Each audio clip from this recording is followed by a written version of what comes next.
Alright. Ready to go. Oh, where's my controller? Okay, so chat, here's what we're doing. I'm gonna swim around, I guess, basically. I've enjoyed all the matches I've watched so far. They've all been very good.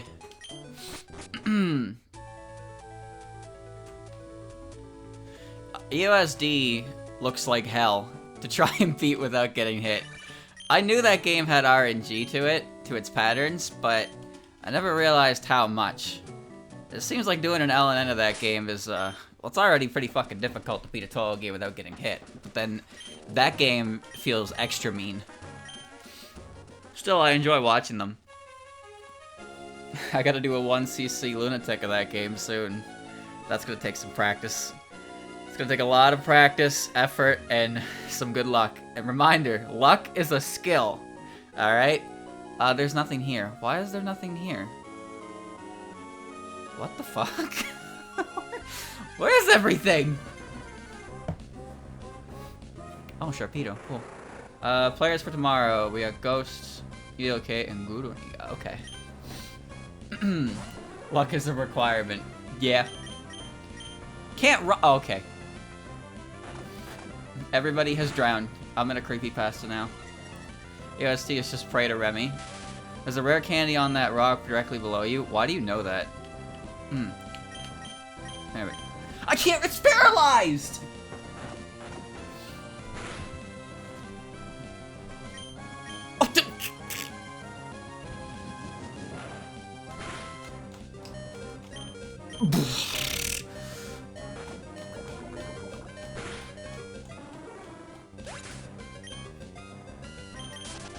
Hold on. Hold on. Apparently there's a rare candy. EOSD ought to be fun, but I imagine it'll get to a certain point. Hey, where's the... Where? Hear that? You hear that A button? You hear that? Whoa! Another rock? What? What rock? Kaizo removed. Yuck. What? Ahoy there, are you going to the abandoned ship too? No! No, I'm not! Oh. Killing Doll. That ought to be fun. Scarlett Meister. I can't even beat Scarlet shoots, so Scarlett Meister is not going to be easy. Apparently there's a way to tell which way the bullets are going to come from Scarlett Gensokyo. I don't know. I have no idea what that's going to look like. But, you know, it's gonna be a fun one. I imagine Rumia won't be too much difficulty. She'll probably, you know, we might probably lose a life or two, a couple hundred times. Chirno's probably gonna get a few kills. Mailing's gonna be gray as hell. Patchy is going to fuck me up. And then everything after that is just gonna be a crapshoot. It's rank lock at like the lowest rank, max rank, or like mid rank. Is it the only thing that's rank locked? Oh, this isn't very good now, is it? Max rank. Oh. Well, fuck. How about that? All right. All right. All right. Let's.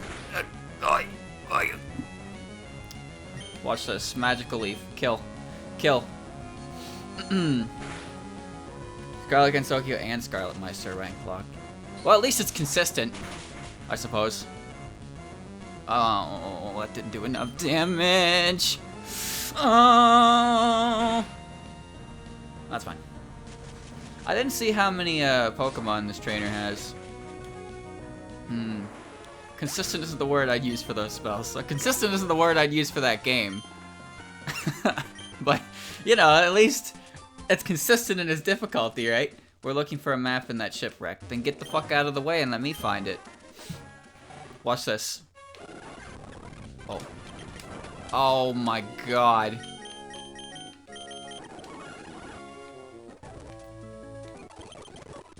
Alright, very good. Very good. I'm gonna keep eye up front because I can't seem to run from anything. Practicing. practicing. It's gonna take some time. We'll see.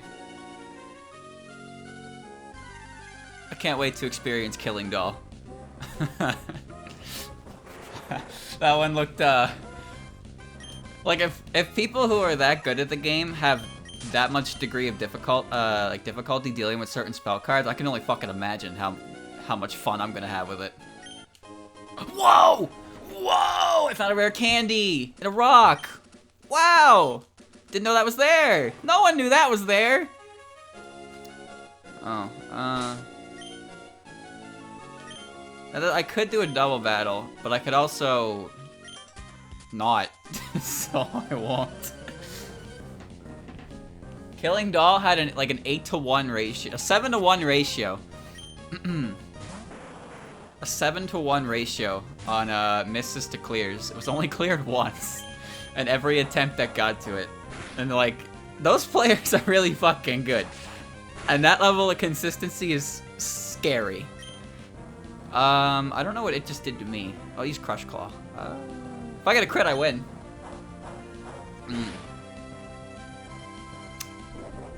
That is so unfortunate. Oh well. Oh well. I'm gonna kick it in the face. Nazen's greatest treasure is only captured once today. I haven't seen that VOD yet. That's her stage 5 mid, right? Where she uses the pagoda. Cause I fucking hate that one in I hate that attack in normal mode. It seems like every single World Cup match has a spell card that's not supposed to be having people are supposed to be having difficulty to it. But alright, Hydro Pump. But they keep having trouble with it.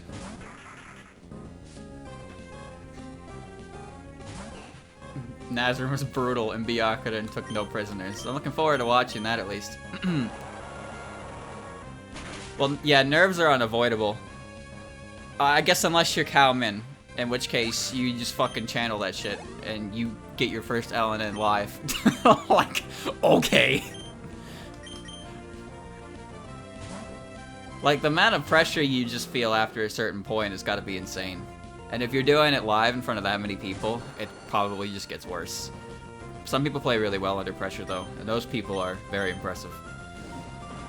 Because, like, once the realization sets in that you're on a good pace, you just start to fumble everything. Knees weak, palms sweaty, you know, Remy spaghetti, all that shit. Like, you can grind out the first 3 stages over and over and over and get confidence in them. But as soon as you get through, as soon as you get to stage 4 after that, you're like, oh, hold on. And then you get through stage 4 and you're like, wait a minute, hold on. And then you get through stage 5 and you're like, oh, okay, we're on the last fucking stage. And I have not been hit yet. No pressure. No pressure.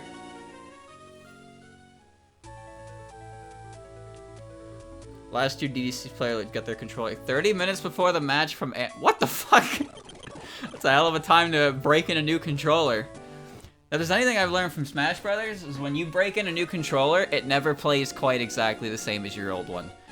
Like, you never really notice it, I suppose, when you're, after you get used to a controller, but you can definitely feel the difference between a controller you've been using for a while and one you just opened out of the box. There's definitely some stick sensitivity that you need to adjust for. Same with Toho. I can imagine, but I don't have any practical knowledge of that since pretty much been playing with the same Xbox controller since I got it, and even then it was already what's the term? What's the term here? I already got enough play out of it that I, you know, used to its movement and whatnot. But I will have to replace my controller eventually, probably sooner rather than later, because it's starting to get a little bit shaky. Why does Swallow keep dying? Wait, did I really just get outsped by a Sea King? What? That was a quick claw. That was a quick claw. God damn it. I think I'm using an Xbox One controller. I actually don't remember. Hit on top. Hitmontop is fake out. I'll go Yanchamp. I legit can't remember if this is an Xbox One controller or not. I'm pretty sure it is. But I don't remember what the difference is between that and Xbox 360 controllers.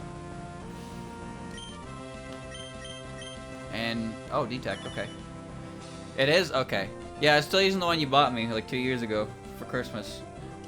It's just, it's getting up there in age.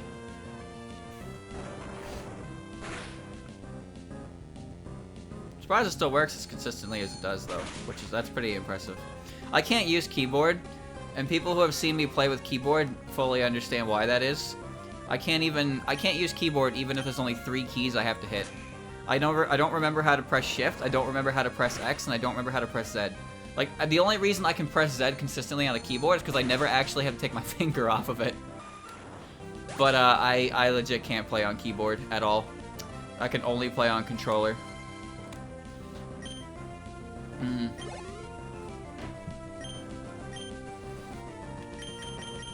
I'm not good with D-pad. I can only use analog stick. Every time I try to muscle memory my way into D-pad movement, I end up, like, I can't do it. I will immediately go back to using the circle, the analog stick, no matter what. I can't break the habit. Control sticks are just so nice.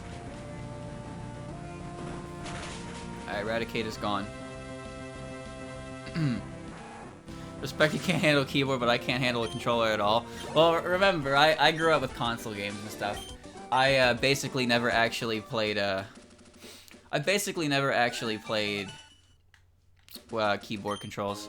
Yeah, they're, arcade cabinets. If you're familiar, if you were, you were older than I am, and you went to arcades and whatnot, then you're probably more familiar with arcade sticks and stuff.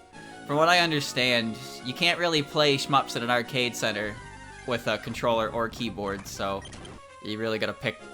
You gotta, pick or choose. But getting an arcade stick is kind of hard and a little pricey. I've seen them. A friend of mine has one he uses for fighting games, and first of all, those fuckers are loud. Those fuckers are loud, and they're not very cheap. But I understand why so many people play with them. But you don't need them. You don't need them. Some people do play with controllers and pad. I believe it was Snake Eyes, I think, the Geef player from Street Fighter 4. I believe he played with pad. Pad players are few and far between. There was the guy who plays, he did Mushihime-sama Futari on the highest difficulty at a GDQ showcase, and he used a controller. That dude was fucking sick. He's an inspiration. That game was mind-melting. I couldn't believe half the shit he was dealing with. I really couldn't. It didn't look possible. And he was doing it with a controller. Was it, Gus? I can't remember. I remember I watched it live, but the shmup block was not a great time. The shmup block wasn't a very great time for me. I'm pretty sure I woke up at like 9 o'clock or something so I could watch whatever one came before it. I'm pretty sure that was the same. Was it the same time as the shoot the bullet speedrun? Because that seems correct. He's playing Touhou now? Nice. Nice. Just dropping down a fucking Touhou from that. Alright, there wasn't that much on that route, like, at all, really. Okay. What am I doing again, exactly? He had trouble? I imagine a player of his caliber will get used to it.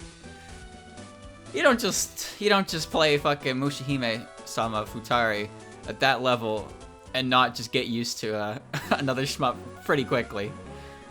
Where am I going? Hold on, let me go up here. I don't remember if there's anything specific in this water route aside from connecting to Oldale. Oh, there's trainers. Alright, that's good. Another rare candy north of Trick House. That's okay, I don't need it. If I need rare candies, I will create rare candies out of thin air. Because I am a cheaty boy. Actually, I'm actually just a boy who has a lot of shit to do. I don't have time to grind. I gotta work on the video. I know what I'm working on. I know what I want to do for the next video, but I need to get back to work on it. It's gonna take a little more effort. for the video portion this time. Should be fun. I'm looking forward to doing it. Although some people might look at it and think, why the fuck did you do that? And I won't blame them for thinking that. But, well, we'll see. We'll see. Not gonna spoil anything. There's water. There's also water above Roxanne's place. Oh, right, yeah. Just try to drink water from a closed bottle. Very good.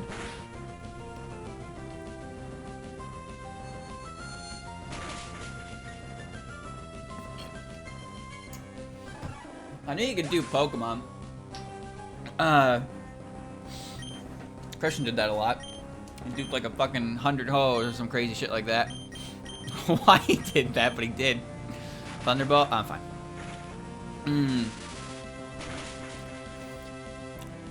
I don't know, the next video isn't gonna be weird. You can't really get weirder than Taco Man. But it'll definitely be... It'll be something. It'll be something. I think it'll be entertaining. Some people might not think it'll be entertaining, but from what I've learned from the time I've been on the internet is that you can't please everyone. So I'm just gonna make things that I think are enjoyable to make, and then hope other people think it's enjoyable to watch. It's about all I can really do, right? All right, I can go to New Mauville as well, so let me do that as well. There was water above Roxanne's.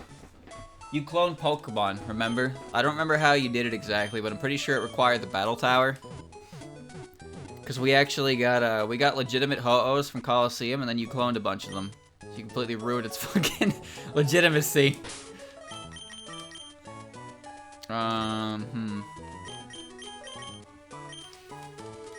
to the life, baby. Some people aren't gonna like the stuff you make, and that's perfectly fine. There's nothing you can really do about that. You try to please everybody, you please nobody, and all that good shit.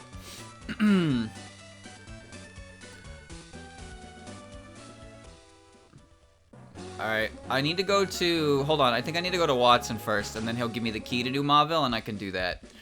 So, side quests! Get ready for side quests! Oh, go. Go where you need to go. I have a few different things I want to do for videos. Just the one I'm working on right now is the one I could start right away, so I'm doing that one. It's nice to not have, it's nice to have multiple ideas in mind, but it also kind of sucks when you get excited for one, but you're working on another, and it feels like you're losing interest in the other one you're currently working on. Oh, looks like you have a lot of zip. It's a good thing. Here's I need a favor. Mauville City's underground section called New Mauville. I'd like to go there. Switch generator. Generator's running a bit haywire. It's getting unsafe. Here's the key. Take it. Go. Yo, well, time to scrap a plan. I was gonna play Fortnite, baby. New April Fool's video. Alright, let's go.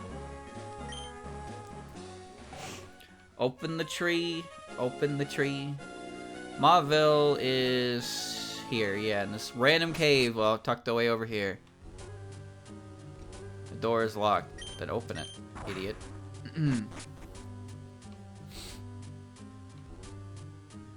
I don't know how much this has changed, but this place is always kind of weird to me.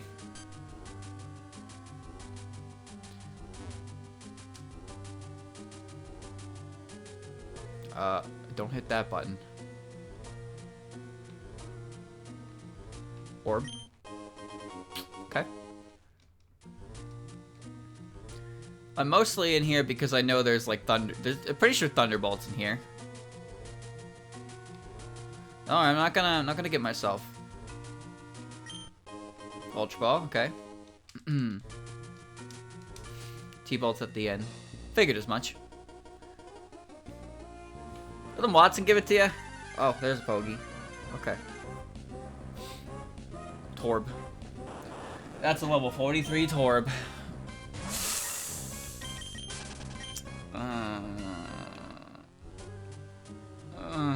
Okay, it's fine.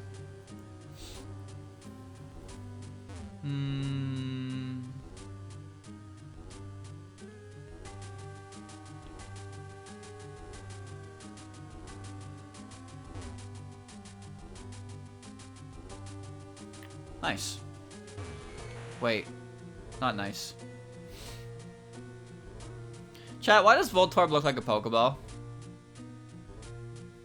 Does anyone know the reason for that? Because I'm pretty sure Voltorb came first, right?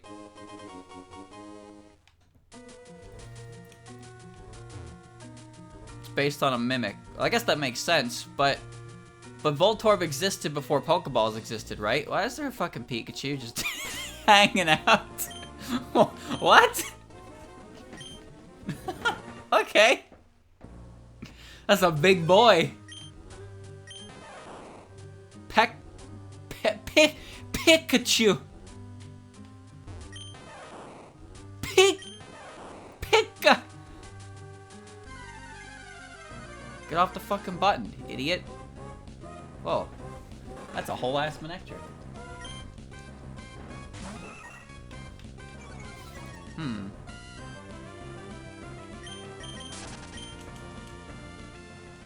What do I even... He's blocking the...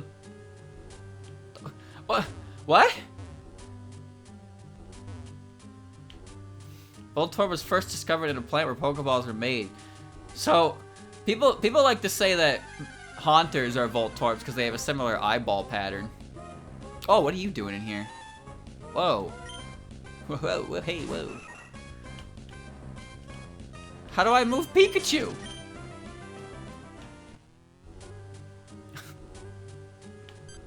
No, because that's gonna block... What the fuck? Huh?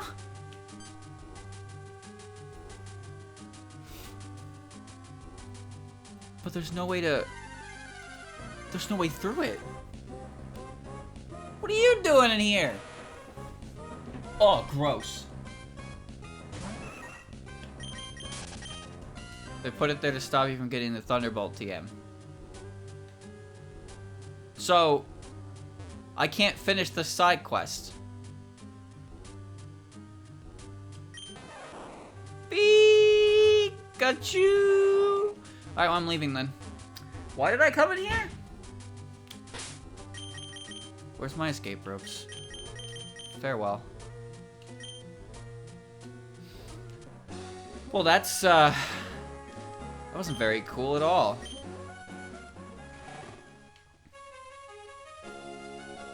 That's not a real Pikachu? Are you sure about that? I had to go tell Watson there's a Pikachu sitting on the button and somehow not activating it. Don't you worry about it. It won't be a challenge to the interesting mobile source surface that you might trust. Sorry to break it to you, dude, but I kind of can't do it. I can't do it. It's not possible. Alright, let's go across the water.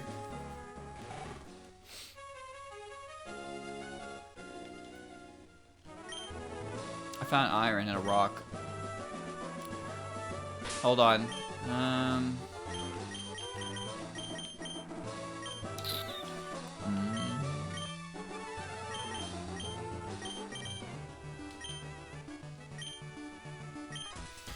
These two, their Pokemon are always going to be the same. It's going to be Exploud and Magneton. I would not drink iron out of a rock. Just, you know. That's not a Magneton. That's not a Magneton. Oh. Uh-oh. It's okay. You'll still get Fake Out, and then it won't be able to move, and then Double Kick will kill Exploud. There you go. Oh.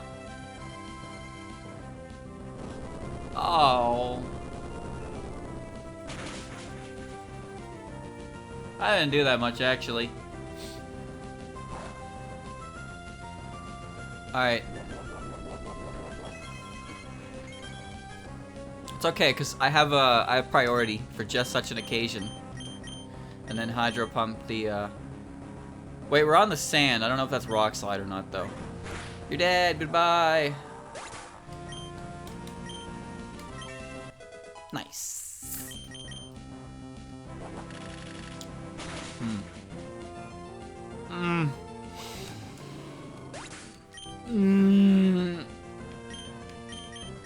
I don't have Marowak at the moment. Because I need someone to surf. Oh. And I wanted damage over accuracy. Did more than I expected from a Zatu. It's fine. So much for exploring the water routes, huh? You are something. You gotten a lot stronger. Anyway, what do you think? You want to give us an interview? Oh, don't give up. Don't give up.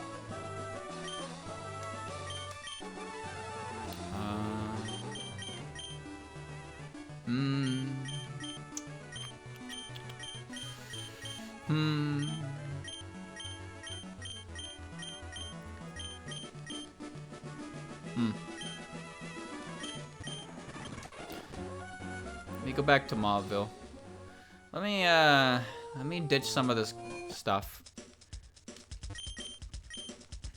Pokeballs again? Sure. I'm not really using money for anything anyway, and I can get more later, but I'm a bit of a collector of fine items. So, yeah. I'm still holding the Thick Club.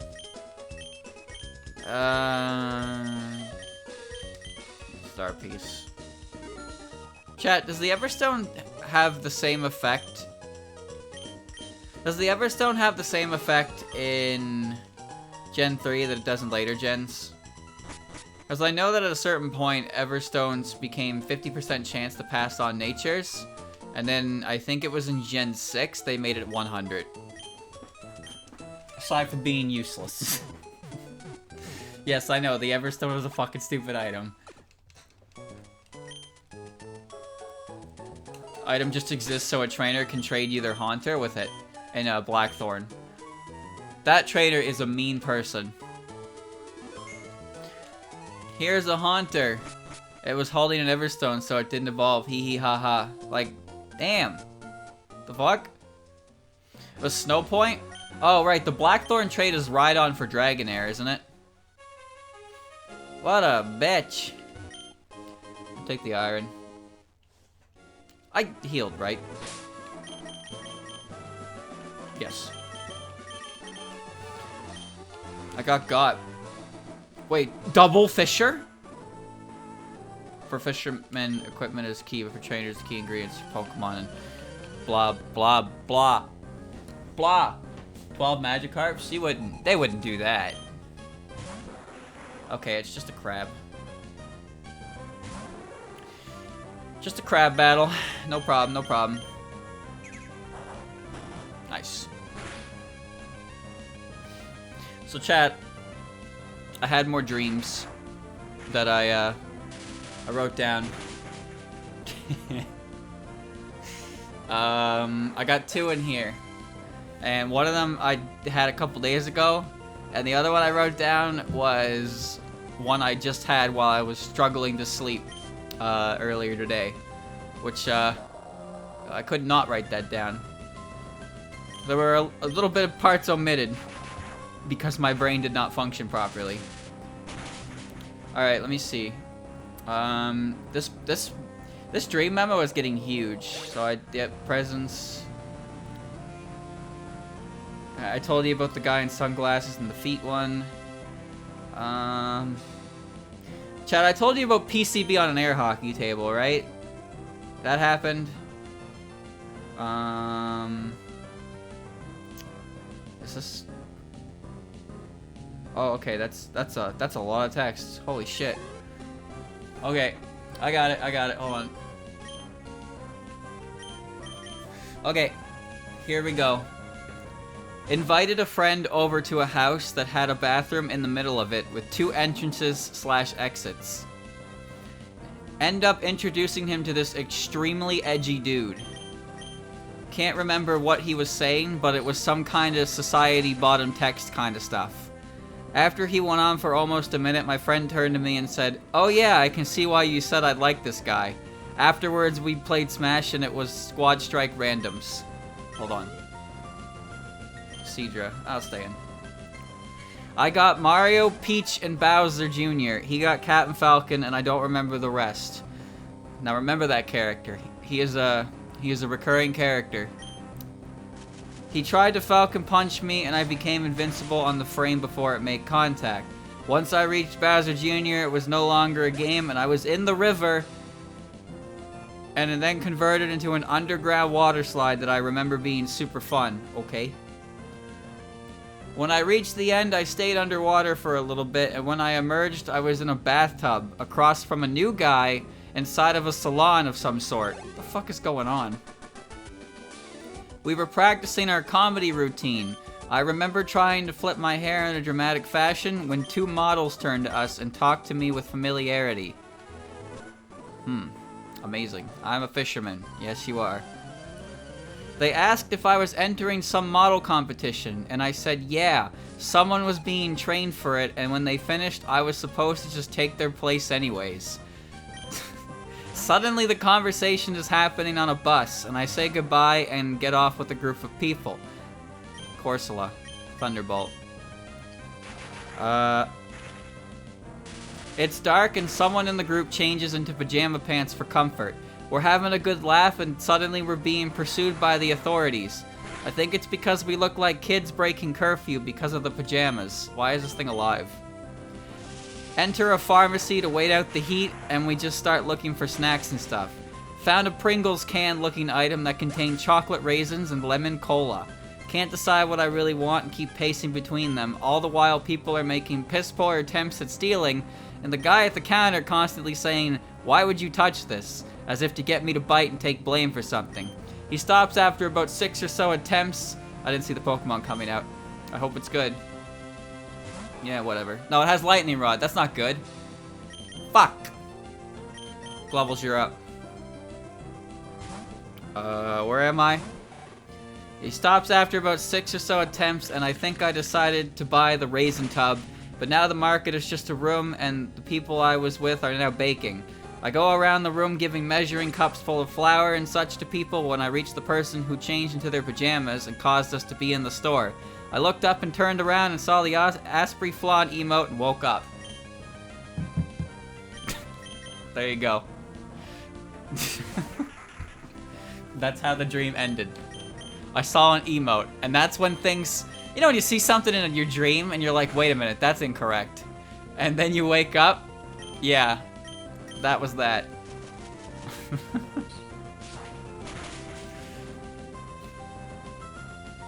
Elaborate plan to farm points. Yeah. Okay. Okay, but this is the dream I had just like a couple hours ago. Chat, this one was a fucking doozy. Alright, get ready for this. Hold on. Make sure I don't do a bad switch. Mantine? Bad switch. Thunderbolt will kill it. Here's this one. Oh, this was a good one. Tuned into the Toho World Cup, and they were playing a game where you started as a baby crab and had to fight a baby alien. When the alien was defeated, the crab got a bowl put over it, and then it became Big Crab and had to battle other crabs. Crabs wouldn't leave area until other crab were defeated. Guy playing the game then threw doilies, which wrapped around the enemy crabs until they were captured like Pokemon. Decided to take a break to do laundry and found myself in my old apartment. Huntail. I'll stay in. Didn't have any coins for the machine, so I looked around and found some on the floor. Once I grabbed all the coins, I exited the laundry room and saw Batman carrying some stuff. He was coming over and we were talking when he heard a crash, so we rushed all the stuff we were carrying into my apartment and closed the door. A swarm of evil Batman started heading for my door and I had to prevent them from getting inside. Batman himself went ahead because he had to find Marissa. Hold on. Before I continue, let that sink in while I get my, get to the next area.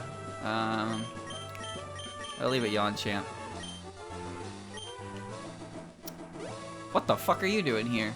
Hi, it's me, Steven. We met in a cave. We sure did. There are many kinds of Pokemon. That's fine. You find it more fun to raise them all. What do you think? Of course, it's not any of my business. See you later. Oh, I guess you're not gonna battle that trainer, huh? Okay, that's fine. Bird Pokemon. Alright. Where was I? Yeah, Batman went ahead because he had to find Marissa. Noctowl. For the resub thief. After stopping a few, Captain Falcon showed up. Where am I? Captain Falcon showed up to help, along with Kirby and Samus. Alright, so Captain Falcon came back. Samus summoned the Blue Falcon for the Captain before joining the fight. Captain Falcon got into his vehicle and cranked the speed to max, and said something like, "Don't ask me why I'm doing this, just know that I am." He then took off at max speed to take out the last 3 enemies, who were just Koopas. Captain Falcon tried to go off a ramp but missed, so he had speed for about 2 seconds, then crashed and exploded, and the vehicle he crashed into then slid perfectly unharmed into the yard. After about 3 seconds of silence, Kirby did his victory dance. Seems Captain Falcon had the Star Rod, and it landed in the yard next door, which was of Waddle Dee's. Waddle Dee brought it to DDD, and then everything that just happened was a flashback, explaining why King DDD had the Star Rod. Afterwards, Batman was back at Wayne Manor, evacuating a bunch of old people. None of them seemed to be Marissa. There you go. That was the dream.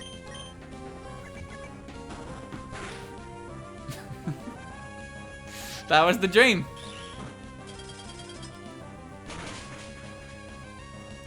Now, I wish I was creative enough to make this shit up. But, I'm 100% just writing down what I remember, what happened in my mind. Am I okay? Yes.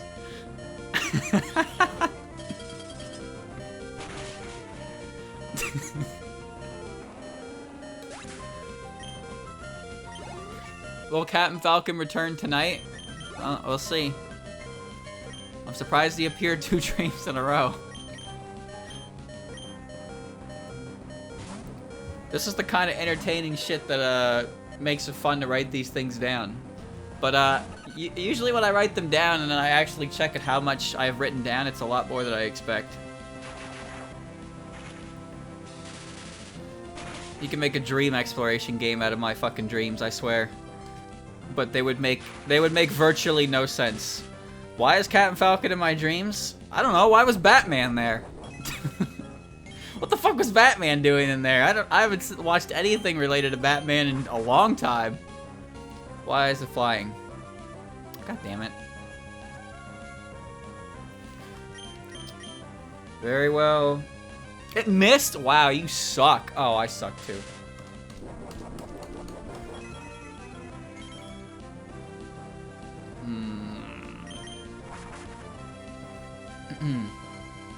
Why was Marissa there? Bruh. I don't know. What the fuck is anyone in my head?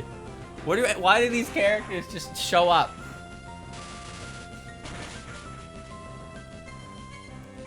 I think my favorite part of that dream was how Captain Falcon went and made like a noble sacrifice, completely fucked it up, and then Kirby just did a victory dance afterwards.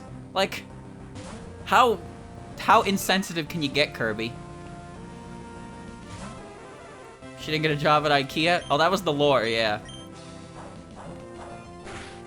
The last stream I had, I was playing Pikmin, but the enemies are Resident Evil monsters.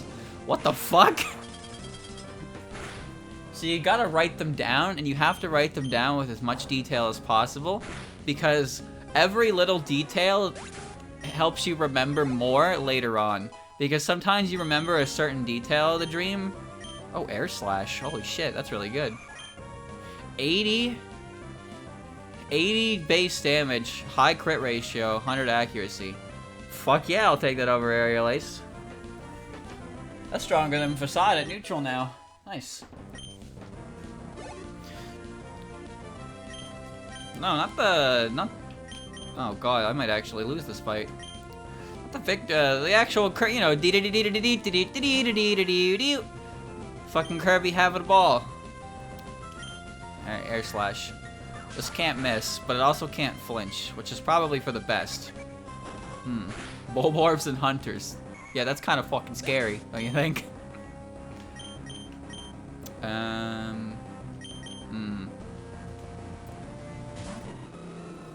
don't know if I'm faster than this. I haven't had a nightmare in a while.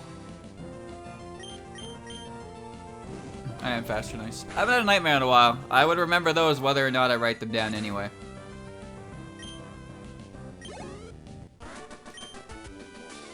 Lost Words now on the Play Store. It's coming out soon. That's good because I'm pretty much done with Azur Lane. Like, I've pretty much done everything you can do in that game. I would like to try Last Word. Chad, I'm not gonna spend money on it. Cause, well, you don't even know how long that kind of thing is gonna stick around anyway. But I don't plan on getting too invested in it at all. I want to try it out though because it's still Tuhu. It's still Tuhu. I want to check it out. But you're not gonna catch me putting anything into it. I didn't put anything into Genshin Impact, and I don't even play that anymore.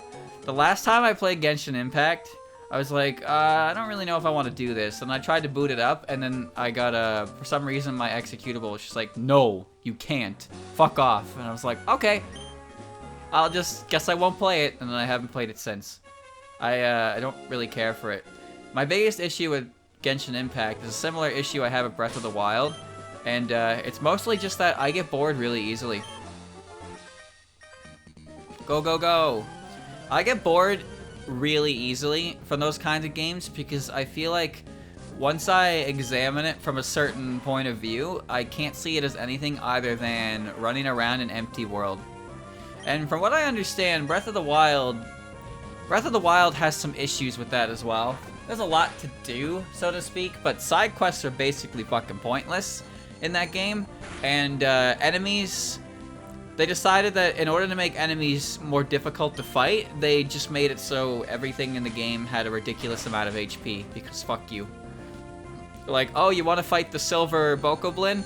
Alright, he's gonna take like 90 swings of your good weapon, and then your good weapon's gonna break. And what do? You get Bokoblin guts. Yeah, Bokoblin guts. Those are great. I love them. Like, I'm good. Lionel fights were cool. I fought a Lionel and I was having fun with that. But for the most part, my problem is I'm way too specific with exploration, and there's too much to actually like reasonably explore in those games. So then I end up in the same section of a map for hours without actually making any headway, and not really collecting anything either because the devs didn't just put a bunch of shit everywhere. So it's just kind of mindless exploring, and then I get bored. Genshin also had other issues that I took with it.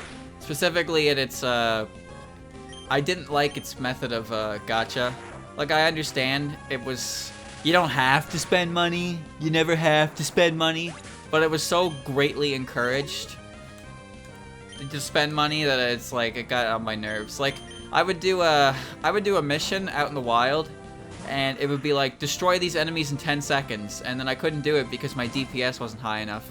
How do I get more DPS? I upgrade my character, of course. How do I do that? I throw fodder into them, because they made it so leveling characters is the most painful thing in the entire game. In order to level characters well, you need to pour resources into them to level them up. Getting EXP just by beating enemies is fucking pathetic. Like, it's one of the most pathetic increases I've ever seen. It's insulting how low it is. So I mostly just got bored of it because so many of the missions I kept encountering were like, oh, beat these enemies in 10 seconds. But I just couldn't DPS it. And I didn't mind having low DPS and just doing longer fights, but after a while, the game formula really felt like it was telling me that if I wanted to actually do anything in the game, I needed to A, grind like a motherfucker to get my own DPS up, or B, spend money to get better units, and in turn get better fodder. And I was like, nah, I'm good. I don't want to do that, and I don't want to play anymore. Goodbye. And now I don't play, and now I get advertisements for it all the fucking time, and I don't want to play it. Genshin Impact to me has just turned into, oh, who's that character on my feed? Oh, yep, that's an ass shot. Yep, that's a Genshin character. They figured it out pretty fucking fast, I'll give them that. Like, oh, what's this, alright, here's this character's design, and we're going to put heavy emphasis on the rear because that's what you're going to be looking at 90% of the time. And that's what people are going to pull for.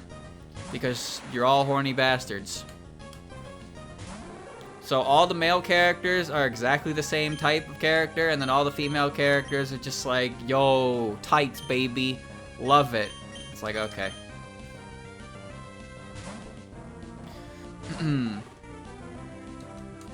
Ain't my thing.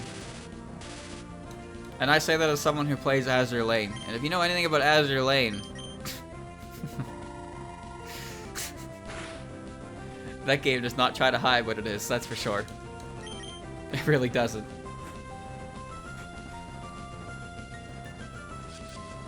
I expect Lost Word to be a little more, you know, reserved on it. Chad, I'm getting sick of game companies appealing to my, to the horny. That's for sure. But that's how they get ya. That's how they get ya. A little side boob here, an ass shot here, and suddenly you're $200 in debt. And then you wonder where it all went wrong. Control. You need discipline. Time. Oh, okay, well, I was waiting for that. Yeah, Lost Word does have Patchouly's vacuum sealed ass cheeks. That's true. Like, the amount of suction on her backside is insane for that art. There's no reason for it. Like, it doesn't really do anything, but there's so much emphasis back there that it's like, why are you doing this? It doesn't really matter to me. Again, I don't care that much, but it's not gonna, like, encourage me to spend money for her. It really isn't. I need to switch after that one. Yikes. Well, let's hope this does substantial damage at least. It did, but Giga Drain's gonna kill me. If you don't believe me, take a look at it yourself. Patchouly's Lost Word artwork is, like, so unnecessarily horny on the bottom end of it. It's just like, oh, the art's fine, and then, well, her dress just has to press up against her, and it's like, okay, why? Like, why are we doing this? And I know why we're doing it, but, like, why are we doing this? Explode. That's gotcha, baby. That's gotcha. Remember, chat. If you ever feel the urge to pull, you cannot, don't do it. There are other things you should be pulling. If you feel that urge, don't let it be the gotcha character. Alright? You picking up what I'm putting down? Are you understanding what I'm saying here? Keep it in check. Keep it in check. I'm probably faster than a Jinx. Turn-based RPG. Yeah, and its HUD looks very similar to Azur Lane, so. Oh, okay.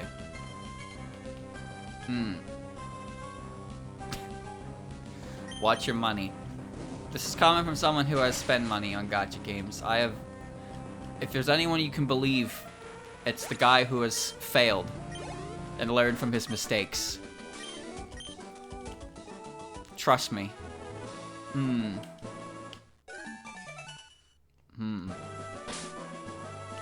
Don't do it.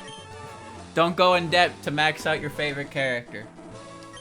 What you need to do is save all of your resources. Also, I'm gonna be real with you, chat. Any game that requires you to dupe multiple units for uncapping is a bad game. Scummy business practice. Azur Lane has Boolins, which are great because they're things that you can use to uncap that you can constantly get. A game like Fire Emblem Heroes, or if you want to get an uncapped 5-star, a bonus point 5-star, you need to draw multiple 5-stars. That's shitty practice. That's fucking predatory is what that is. Do not do it! A game like Granblue, you only have to pull the character once, so that's nice. So Granblue does that. So, but, like, I can't stand the idea of having to pull multiple fucking .3s to upgrade a character. Like, the conscious decision to do that in your game is super greedy. I don't like Fire Emblem Heroes at all. I really don't. I used to, but now it's a mess. It's a mess that survives on Fire Emblem's popularity. I hate their systems, I hate their business practices.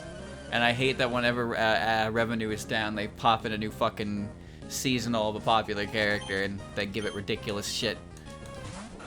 Then you have the people that promote it by making YouTube videos about them spending triple digits of orbs to get a +10 variant.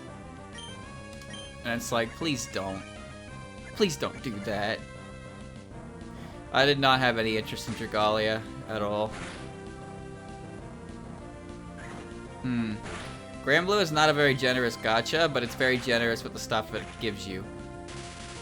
It can afford to give you a lot of shit because there's so much garbage in the pool, and the rates are kind of ass. But it does have a sparking system. Swallow, huh? I see. I'm gonna switch to Aya. Nice.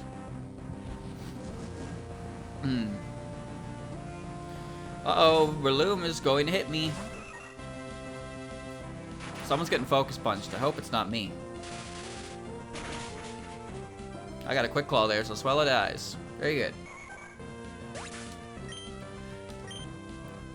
The last time I played Fire Emblem Heroes, I spent all my orbs to get Maribel. And then I got Maribel. And then, like, a week later, they released Veronica. And Veronica was pretty much just Maribel with better stats. It's like, oh, cool. So they obsoleted that character within a week for a unit you can get for free. Also, the fact that Fire Emblem Heroes has RNG within the RNG. Chat, did you know that Fire Emblem Heroes has IVs? So you can get a unit with plus in one stat and a minus in another stat. So you can pull that rare 5-star you wanted, and then it's their attack stat is a Bane. So then, congrats, you got your 5-star, but it's garbage variant, so you can't use it. Isn't that cool? Why? Get you to spend more money, of course. A fool's question. It's really stupid, yes. It's very, very stupid. I just want Lost Word to be fun. I want it to be interesting. I want it to be engaging. I don't want it to be boring. I heard that Cannonball's biggest issue was that its gameplay loop was kinda not fun. So, you know. And I mean, it's done now. It's all gone. Bye-bye. But Lost Word is still around. I honestly wonder how well the Lost Word English release will do. Because obviously Toho's a lot bigger over there than it is in the rest of the world. And you know, I want to play it, but the thing you gotta keep in mind about, the thing you need to keep in mind about gacha games, chat, is that when gacha games finish, they're done. Servers are down, you're finished. Remember that. If you ever feel like spending money on a gacha game, remember that at any point in time when it no longer is making money, the game is over. The servers are ended. You can't play anymore. Same with an MMO. Yeah. Yeah. But you just gotta keep that in mind. That's something I tell myself now. That's something I tell myself. If the game just stops, if you spent money in it, and the game just stops, you are not entitled to a refund. You spent your money and the game is done. You can never play it again. Very good.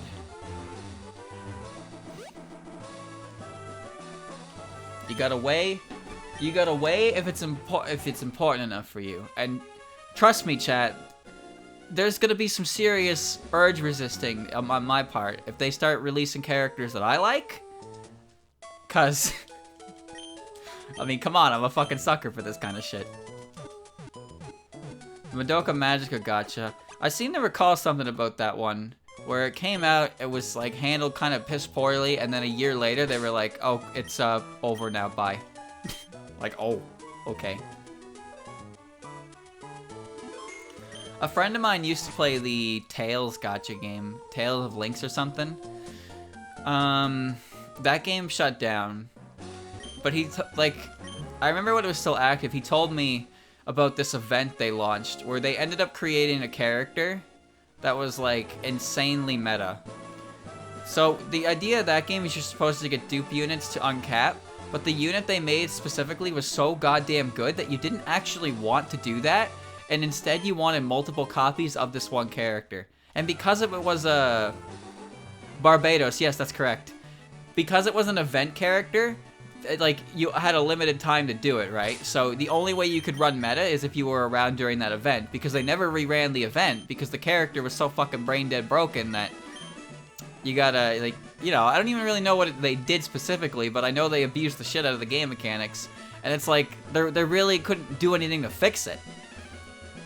They couldn't do anything to fix it, so it was just something you had to deal with. You either had the character and you could play meta, or you didn't have the character and you were never gonna get them. And then eventually the game was just like, yeah, no more game. No more game.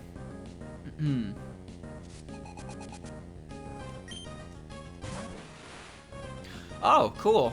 That's, yeah. Very good. Just a big old 100. Do you remember the chat? You remember the Castlevania gacha? Some of you might not actually know that. Oh, they launched a popular duo unit people wanted right after the event. They dropped the shutdown announcement. Oh, fuck, damn. Grimoire of Souls, yeah. Grimoire of Souls was a game. It was a Castlevania gacha that was in Japan. And it was only available in, like, a few different regions. One of them being Canada. So it wasn't actually available in the US naturally, but there was like it was like being test run in Canada for some reason. And the game actually looked kind of cool, but Konami shut it down even before a year of it being up because they weren't making enough money off their premium currency. Because the game, get this chat, the Grimoire of Souls game was actually better with its free economy. It was actually pretty good with its free economy, that no one really had to spend real money to get what they want. So people were spending less money, which meant Konami, Konami was making no money on because of lack of microtransactions, because those games are free to play. That's another lucky egg, okay. And they were like, oh shit, alright, goodbye game. Like, imagine that. That right there should sum up gacha games pretty well, I think. This guy's gonna have level 100 Metapod. Yeah, fuck you. That sums up gacha games pretty well, huh? The game had great free economy. It was very free-to-play friendly, but because it was free-to-play friendly, it wasn't making any money anymore, so they shut it down. It's like, yeah, that's the business model, chat. That's the business model of a gacha game.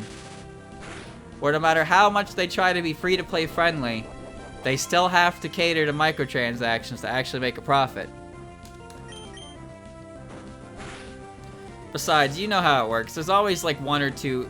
There's always those people that have way too much disposable income, and then they spend a ludicrous amount of money on these games. Game starts free, they play the power creep fuck out of it, and you have to spend money. Yep.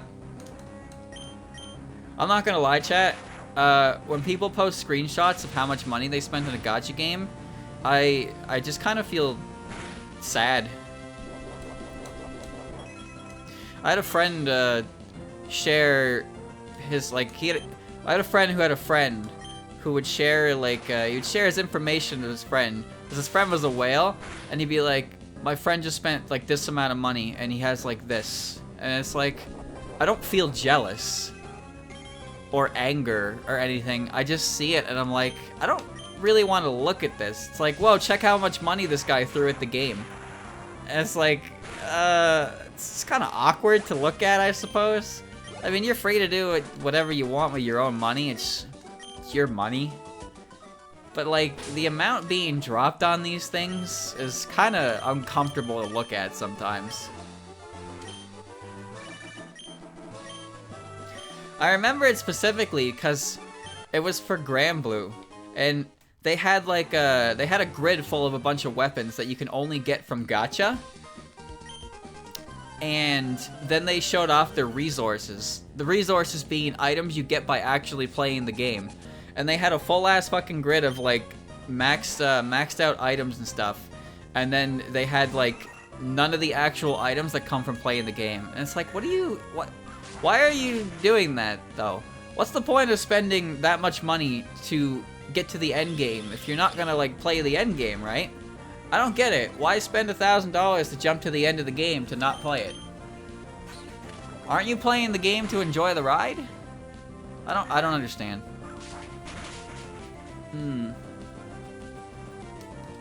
The Grand Blue Fantasy Monkey incident that had Sparking become a thing in the first place. Yep, I have heard legends of that one, that's for sure. Grand Blue has a system in place where if you do 300 draws, you are guaranteed to get what you want off the banner. Because apparently some dude just spent an insane amount of money and resources into trying to pull something and he just couldn't do it. So that guy fell so everybody else could walk. But at the same time, god damn, dude. That's a lot of money. This is just gonna be a bunch of bug types.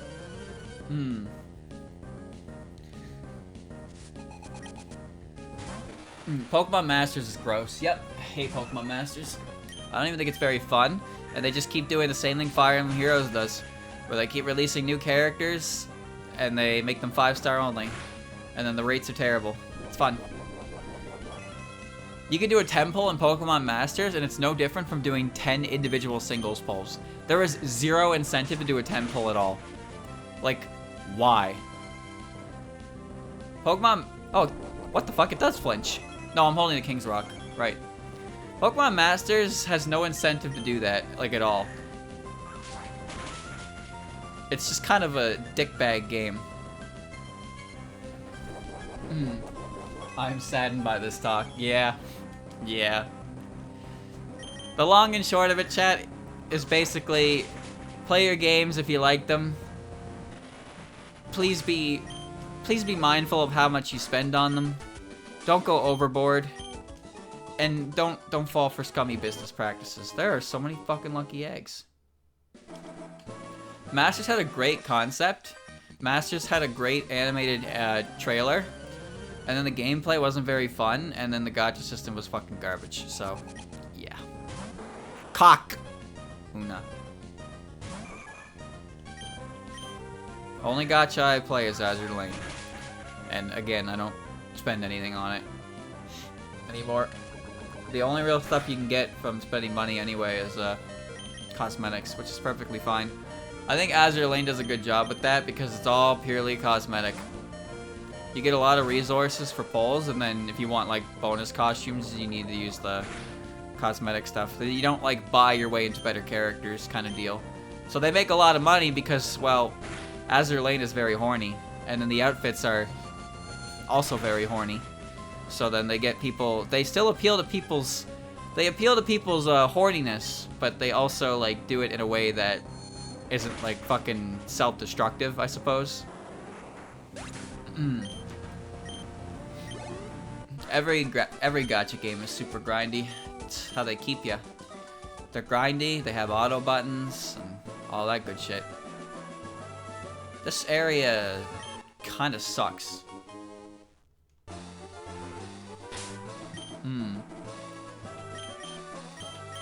Just full of a bunch of level 100 bugs. This guy should have a Caterpie or a Wurmple, yeah. Or the Mimic Circle. Alpart. I never played the Yu-Gi-Oh! Gacha. Well, that one's still arrived. Ah, there's the Wurmple. There's a bunch of lucky eggs and level 100 boogs. Enjoyable.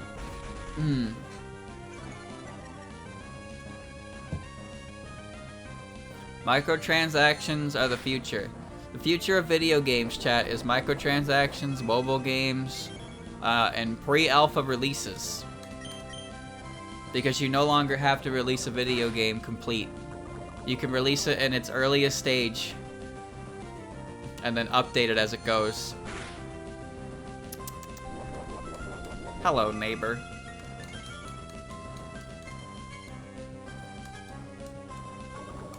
I'm still not even sure what that game is about. Hello Neighbor was a game that I wouldn't say it started.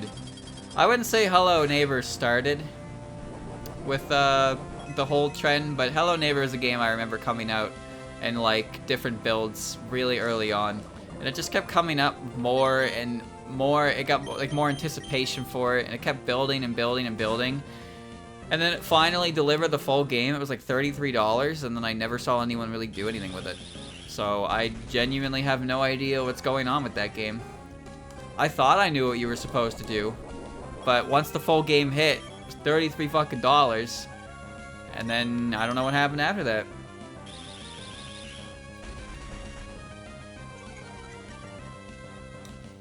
Currently, there's Valheim, which is like craft survival thing that's in beta or alpha or something like that. I'm not terribly interested in it though.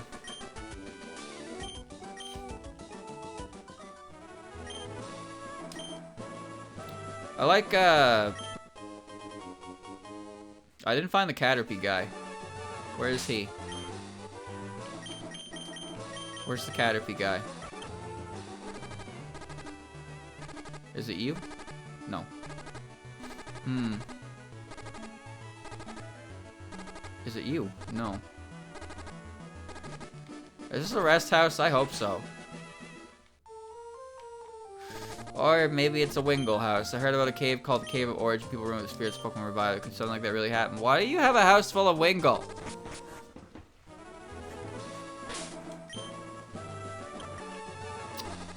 My Pokemon are dying.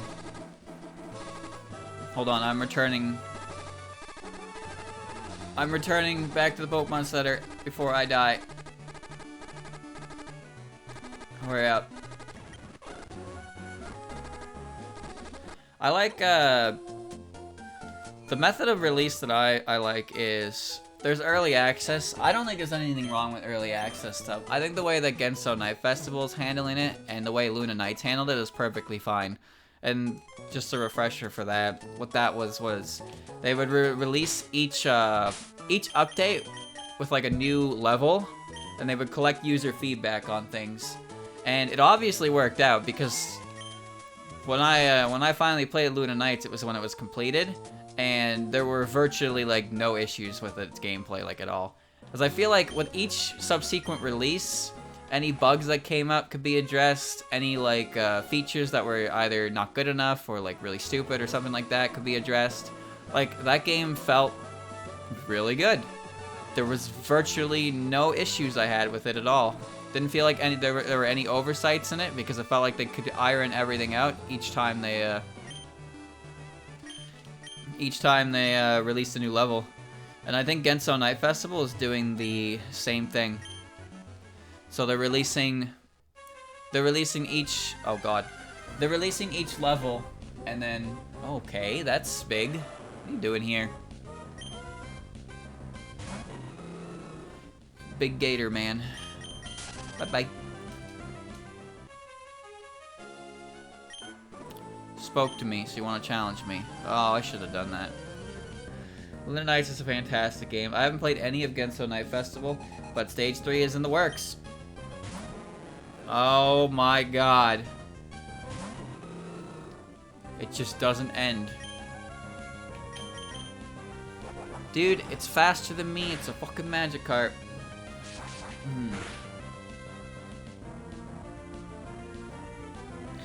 Oh, that wasn't good.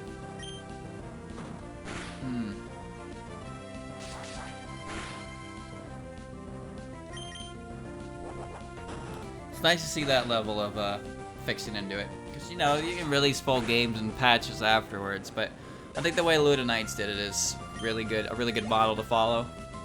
Because like you can buy the game early, have access to all the different updates and levels and stuff, and then when the full game comes out, you still own the full game, right?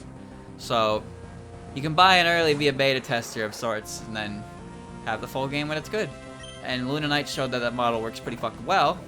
Luna Nights is a really fucking good game. In fact, I would say Luna Nights is one of the greatest Toho fan games ever created. You can play that game and not know shit about Toho, and you would probably really enjoy it, because it's such a good, fluid game. I wonder if Night Festival will be same. Because Night Festival looks fucking beautiful. You get to play as Suika, which that's a big bonus point for me. So as long as it's fun, exciting, and a bit ridiculous, it'd be great. Luna Knight's like the Sonic Mania of Toho series. So, well, I can't say for sure because I never played Sonic Mania, but I get what you're getting at. Luna Knights is a really fucking good game, that's for sure. I have seen Ibuki, yeah. It's on itch, so I'll probably end up playing it, and next time we do an itch collection. It's made by the same guy who made 4 of a Kind. It looks really fucking cool. The black and white side scroller with Suika, and takes place in the time frame with the Hakude Miko.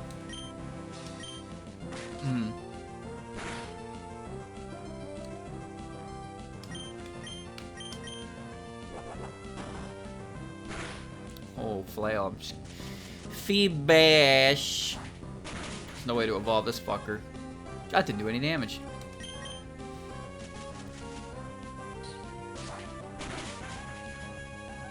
Chad, I don't think Feedbass looks as ugly as the game wants me to believe. I think there are Pokemon that look way uglier than Feedbass.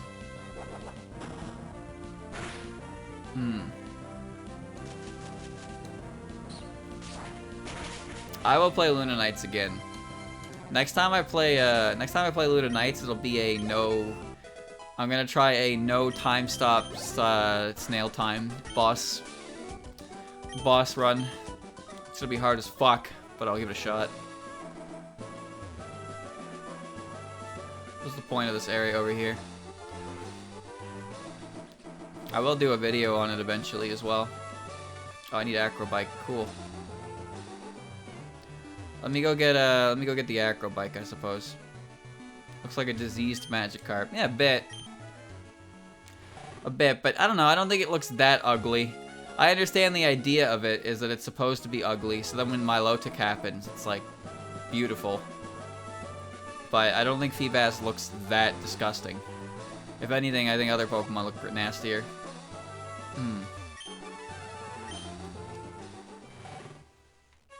Luna Knights is gonna be a lot of effort into that one, I imagine. It's a really good game I haven't played in a while. Probably have a lot to say about it, who knows. But I'll get to that when I get to that. It's not really on my radar right now. Usually I just, when I pick a video I want to do, it's just like a game that comes to mind that I have a motivation to do. That's really all there is to it. It's kind of go with what I feel like working on, because if I feel like working on it, there's a good chance that I will actually work on it.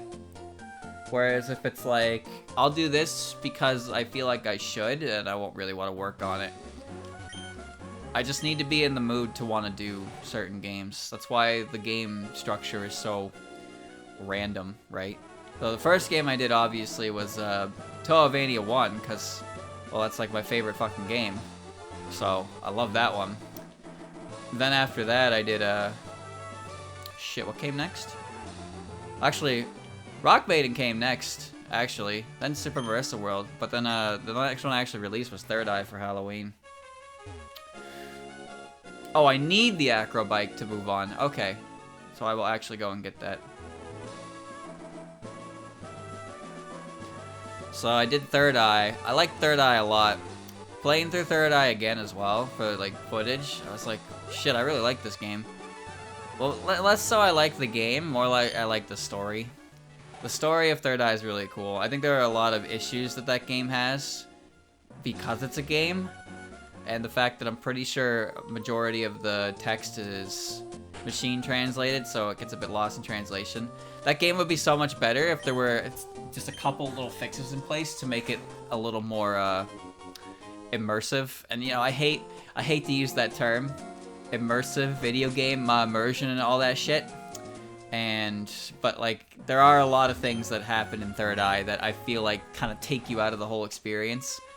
And they make you forget you're supposed to be following a story, and you just kind of look at it and you think, okay, hee hee ha ha. right? That kind of thing. So Third Eye is really cool, but it has some issues in that department. I still really like the story, though. Why can't you carry both bikes? Well, they fixed that in the remake when they made it a multi-gear change. Third Eye is very neat, yeah. But Third Eye is more neat as a story than it is as a game. Because there's just a bit of an issue with, again, with some of the stuff that happens, how you kind of walk into objects, and sometimes the game you get stuck. And one of the biggest issues that comes with horror games is horror games kind of need you to keep going properly with the story so you stay invested, right? If you have time to cool off, then you might start losing interest. So Third Eye can have moments that make you go, oh shit, what happens next? But then there can also be moments where you don't know what you're supposed to do, and then you lose a bit of interest. Hop. Hop. Hop. Hop. Oh, there we go. Jesus. Get me off this piece of shit. Thank you. Slow burning is fine, but again, one of the issues with Third Eye is sometimes you just get stuck because things aren't inherently clear. And again, I'm not even sure if that's because the game itself is unclear or because the English translation is a bit choppy. But like, there are definitely some parts where I got hopelessly lost and my understanding of the story kind of deteriorated because I was more focused on just trying to move on with the game, that after a while I wasn't feeling it as hot. So the second time around I played it, it was better because for one, I had already played it before, so I didn't get terribly lost this time. And I already had a general idea of the story. And it's definitely one of those games where you get more out of the story the second time around. But one of the biggest things that a horror game has to do is it still has... You can make a horror game and you can have it make more sense the second time around, but if you don't make the game engaging enough on the first run, people probably aren't going to give it a second chance. That kind of thing, right? Like, I think Third Eye was a lot better the second time around I played through it, but I also would understand why somebody wouldn't want to play through it a second time if their first experience was as rough as mine. Well, I guess mine wasn't even that rough, but it could be rough, right? It doesn't feel like the same kind of horror that Frambo was. Not really. True scare, but very disturbing presence perspective. Oh, yeah, no, I agree. Third Eye's strongest suit is that its visuals are incredibly disturbing. Oh, not wrong guy.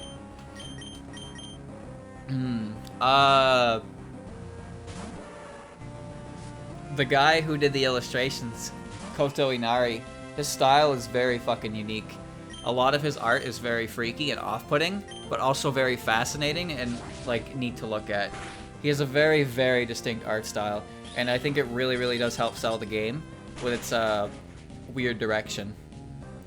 Like, it's not really, it's not like the kind of horror, you know, jump scares and blood and spooky, but it's more like just everything in the game feels off. So it's a game that doesn't really let you feel truly comfortable. A ceiling club horror game. Yeah, I think it looks kind of similar to Yomawari. I wonder how progress is on that, because that would be fucking sick. Toho is a series that usually, you know, the subject matter can be done in a way for horror games very well, but it's usually not explored because Toho's a little more on the innocent side of all that. You know, like, you tend to forget that a lot of yokai and stuff are very scary, dangerous creatures because, well, you look at Chen and you're like, haha, kitty girl, but she's a bakeneko. It's just like, oh shit, it's gonna eat your heart. It's going to eat your heart, but you don't remember that part because it's haha Chen, honk honk, right? So there's potential for horror in Toho, but you don't see it a lot because people are more inclined to explore the softer, more fun side of it. And I don't really mind that myself, but oh, Hyperbeat, cool. I don't really mind that myself, that's for sure, but seeing some horror games work with that is pretty cool. Alright, so it has to recharge, so I can do whatever I want. Ice Punch. Yeah, not to mention what Kappas are. Kappas are a scary creature, but they're kinda... They're a little toned down. Or at least you don't really see them do a lot of, like, a lot of the yokai don't really do what they're known to do in Gensokyo. Yamame being a spider that controls diseases is like, oh shit, right? But again, these ideas aren't really taken in a more grimdark perspective most of the time in favor of keeping it fun, because Yamame is a spider girl and people like the spider girl. They don't want the spider girl to be big, bad, scary.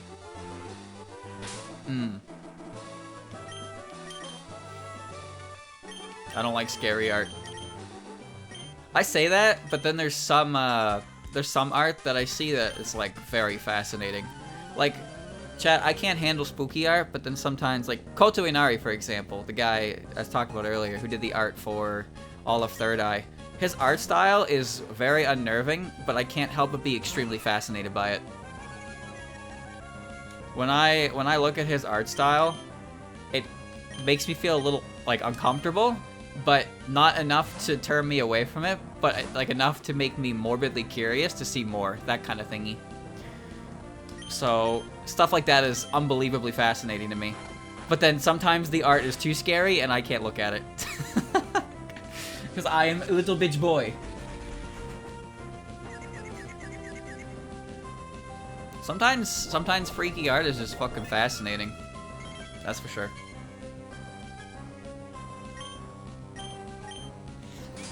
Sometimes shit is scary. It's true.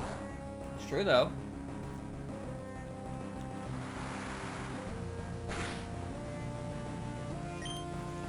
Didn't do much damage. Well, jump scares are lame. Jump scares are lame.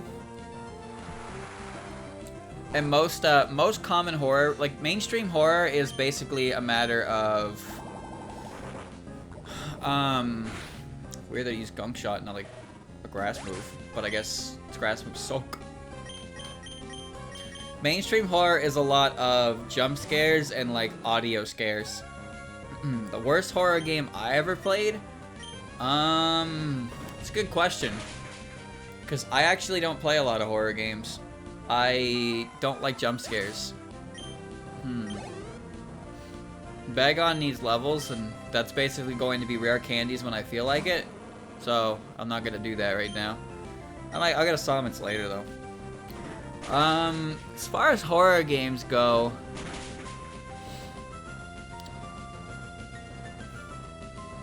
I don't really think I've ever played a bad one. Well, I guess from the ones I played, probably Misao. Misao is not very good. Polytoad. Like, I played mostly RPG horror. Yume Nikki counts. I count Yume Nikki. Less horror, more surreal though. Eve is one of my favorite games. Witch's House is really good. Crooked Man is really good. Sandman wasn't very great, but whatever, it's fine. But Misao was one I played early on, and I didn't really like that one very much. Mad Father, I didn't like the endings to, but I thought that the game was pretty good. But for the most part, a lot of the horror games and stuff, I didn't really play myself. I didn't play... Chat, you remember Slender? Like, you remember Slender? I'm sure most of you have played Slender. I never actually played it myself, but stayed at a friend's house before in junior high, and his house was basically hidden driveway, so his house was basically surrounded by woods, and we played Slender at night, and I watched my friend play it, and you know, that was like peak fear, right? That's like peak fear when you're a kid. Well, kid, but more like young teen. Slender Man was the hotness some 10 years ago now, huh? So the Slender game was actually kind of cool. I thought the Slender game was really neat because it was the first thing. It was the first time we've ever seen this formula, right? You walk around the woods, it's dimly lit, all Slendy Claus is coming after you. You got to collect the 8 papers and all that stuff. But that's when things got kind of bad. I didn't play Silent Hill till like I was 18 or so. So Silent Hill is a fantastic game, but I didn't play Silent Hill 2 until about 6 years ago or so. My Pokemon are dying. Slender was cool, but then every horror game became a collectathon.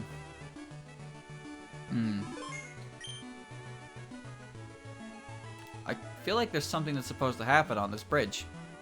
Well, never mind. But every single other horror game that came out, like, chat, horror game fans probably felt a distinct amount of disappointment every time they booted up a good-looking horror game. They walked around for 5 seconds and were like, oh, okay, good atmosphere. And then they picked up an item and the dreaded number, 1 out of 8. Now, if you saw 1 out of 8 items collected, you probably either thought, God damn it, it's another fucking Slender game.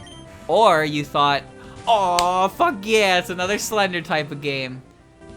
Really, I guess there's only 2 ways you can feel about that, huh? But I can't help but feel like when specific horror games take off, I mean, it's pretty much the same for everything, right? When a certain formula is proven to work, there are a lot of people who want to replicate its success, right? So they'll take a lot of the elements that they'll take a lot of the basic, not basic I suppose, but more like surface level elements to the game and implement them in their own, right? So chat, what was it that made Slender scary? What made Slender scary was it was the first of its kind of game really doing that style, right? It was the first of its kind really doing that style. The area was just the woods at night with no real sound. It was a popular horror icon at the time. And you just walked around and collect pages and he eventually got scarier and stuff, right? So that was a big thing. It really took off. Yeah, it was scary. It was scary. But then everyone was like, you know what the scariest part about Slender is? It's walking around and collecting 8 papers. So that's what it became. So every other game that wanted to be Slender pretty much did the same, but worse. And when you look at Slender nowadays, right? When you look at Slender nowadays, it's definitely a bit, you know, you look at it and think, how was I afraid of that, right? There are better horror games than that, but it used Slenderman's, yeah, Slenderman did not age well, but it was scary. It was scary back then. And then I think what happened really is everyone became too accustomed to it because everyone started copying the formula, right? Again, there's the whole shindig about the formulas, where it's like, you do the same thing over and over again. Like, look at Five Nights at Freddy's, right? Five Nights at Freddy's. Chat, I admit, I actually was kind of like, when I first saw Five Nights at Freddy's, I thought it was pretty cool. I thought it was a neat idea, and I liked the idea of it, and I thought it was kind of freaky, because, well, animatronics are kind of freaky. But then it really took off, and more and more and more and more and more and more games came out that just kind of did the same thing, but not as well. And then more Final Fantasy, oh shit, more Five Nights at Freddy's games came out. And you know what? I never actually like disliked the Five Nights at Freddy's games at all, but it was a series that took off in a weird way that just made so much, what do you call it? Knockoffs, I suppose?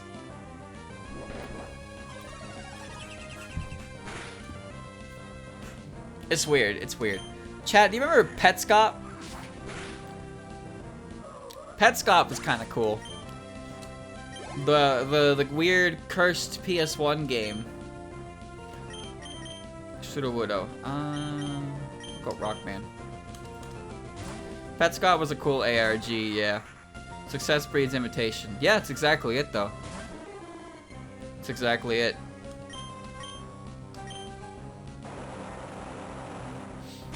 Petscop was cool.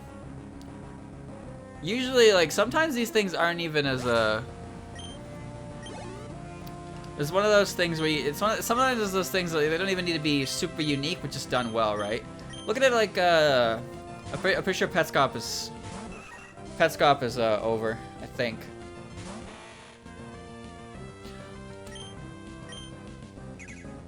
Am I gonna die to that? Like, chat, look at the earliest creepypastas. Some of the earliest creepypastas are just kind of like decently written stories. But what really set them apart from other creepypastas was they actually came with gameplay footage. Right? So, I'm gonna blaze kick it.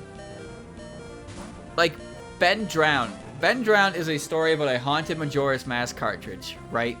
Now, that's silly. That's silly. But what Ben Drowned did different from other creepypastas was it provided video.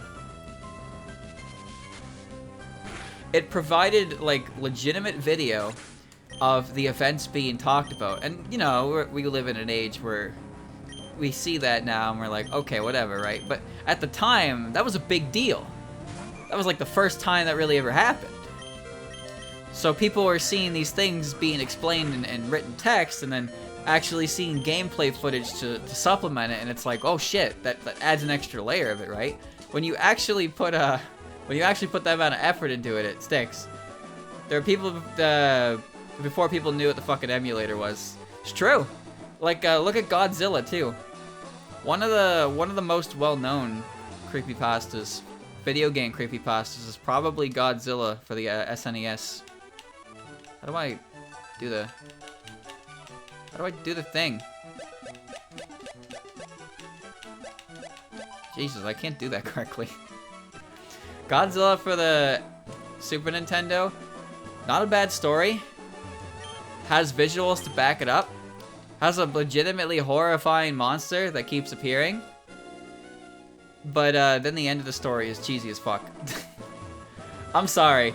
Bruh! What are you doing?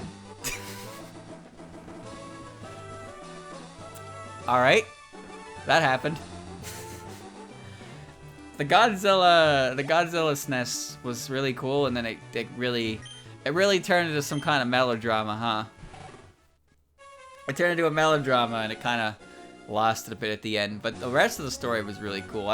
All the visual imagery to go with it, the explanation was really helpful for it.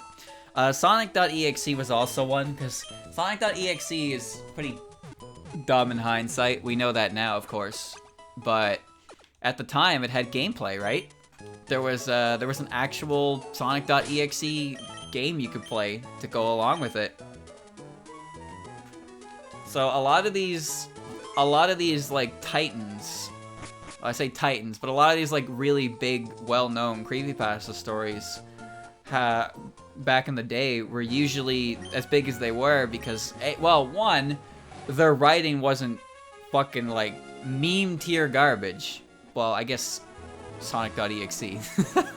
But a lot of creepypastas are not written by experts, that's for sure. So writing work is important for building atmosphere.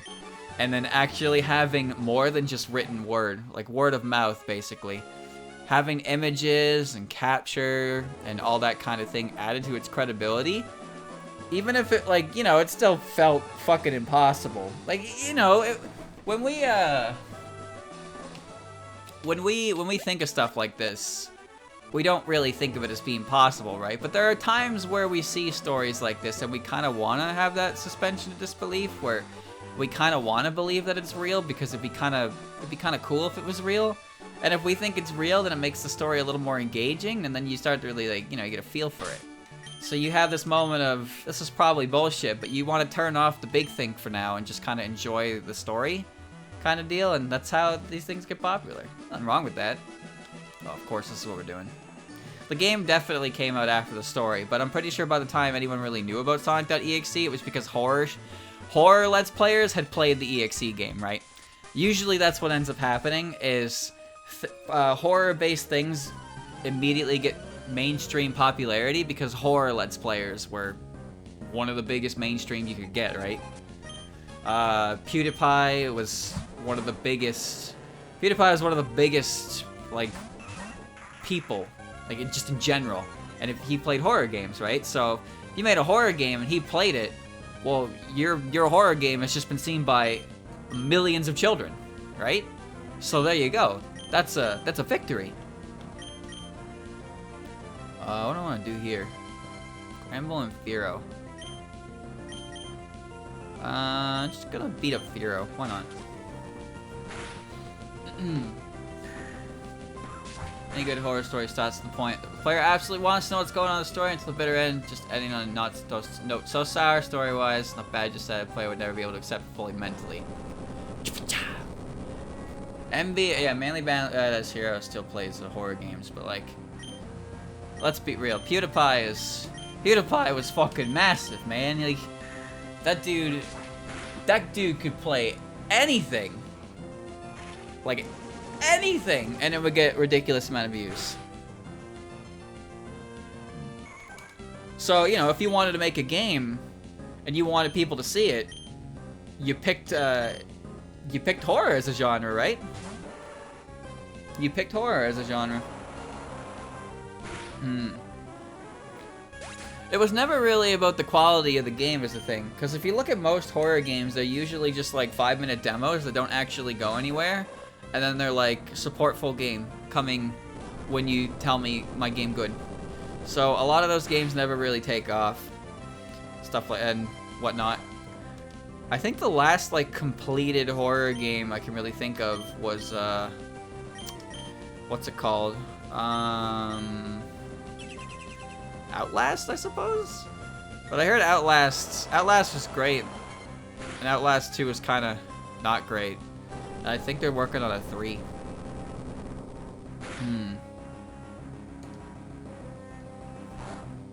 That thing is just gonna keep pressing Earthquake, I guess. It's fine by me. Amnesia custom maps, all kinds of... Oh, you're not dead. That last one of this DLC is great, and then 2 is not very good. I didn't end up finishing watching a playthrough of 2. There was also Soma, but that was like a different kind of horror. I don't really follow horror games very closely anymore. I'm switching into an Earthquake. Amnesia Machine for Pigs is apparently not good either. And then there was Amnesia, the spiritual successor or something. There was a new Amnesia game that came out like last year, which wasn't very good either. Or maybe it was. I didn't care about it very much. I'm pretty sure it's impossible to capture... It's pretty much impossible to capture Amnesia the same level of, like, groundbreaking that the original Amnesia captured, right? Half-Life Alyx. Would you consider Half-Life a horror game? I never really thought of it like that, but I guess I can understand why it would be considered something like that. And yeah, it's kind of like the... It's kind of being VR only. PewDiePie dropped the new Amnesia game. Oh, that's not good. I've never really been big on Half-Life. Excellent. PewDiePie is a dude who just does what he wants now. If he wants to play a horror game, he'll play a horror game. I think the last horror game I played that I really liked was The Evil Within. The Evil Within is a really good game. But I feel like Bethesda doesn't give a shit about it. Like, The Evil Within was advertised as like a combination project between someone who worked on Silent Hill and someone who worked on Resident Evil, right? So it was supposed to be the best of both worlds. Now, The Evil Within 1 was a great game. I really liked that game. Except some of the later stages were pretty rough. A lot of that game killed you instantly. Evil Within 2 was really weird to me because I think that game was perfectly fine, but Bethesda just didn't advertise it. As far as I know, Bethesda showed Evil Within 2 in like a 30-second trailer. They showed it in like a 30-second trailer during their E3 presentation. And after that, there was no real advertising for it. And then it came out and I bought it and I played it. And I liked it. It was just not marketed, yeah. I don't understand why. It was a perfectly fine game. I didn't know there was a 2-player mode, though. I will say though, the Evil Within 2 story was kinda whack. Kinda all over the place. A little silly at times. I mean, Evil Within 1 story was also kind of silly, but at least it had a little more cohesiveness to it, I suppose you could say. But yeah, I guess they just didn't have any faith at all in Evil Within 2 doing well, and they just didn't really bother with it. They just didn't advertise it. And I doubt we're gonna see a third one, because, well, I don't know how well this one performed at all. The Evil Within 1 sales not get wrecked by a similar game releasing close to it. I don't remember, but it had to have sold well to get a sequel, right? The art design was better in 2. I played The Evil Within some time ago. I will say, chat, that I didn't know Bethesda had their hand in that game, but I encountered some glitches that made me pretty clear on that. One time, I jumped off a bus in the middle of the road, and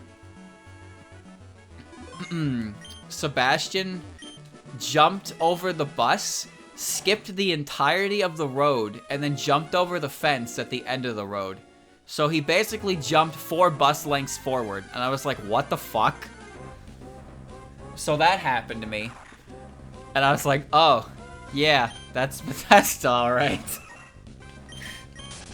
Now, I would laugh about it more, but it put me in an awful spot, and I had to, like, deal with a zombie. So, I wasn't very happy about that glitch, but whatever. That's the only a publisher? I believe so, yes.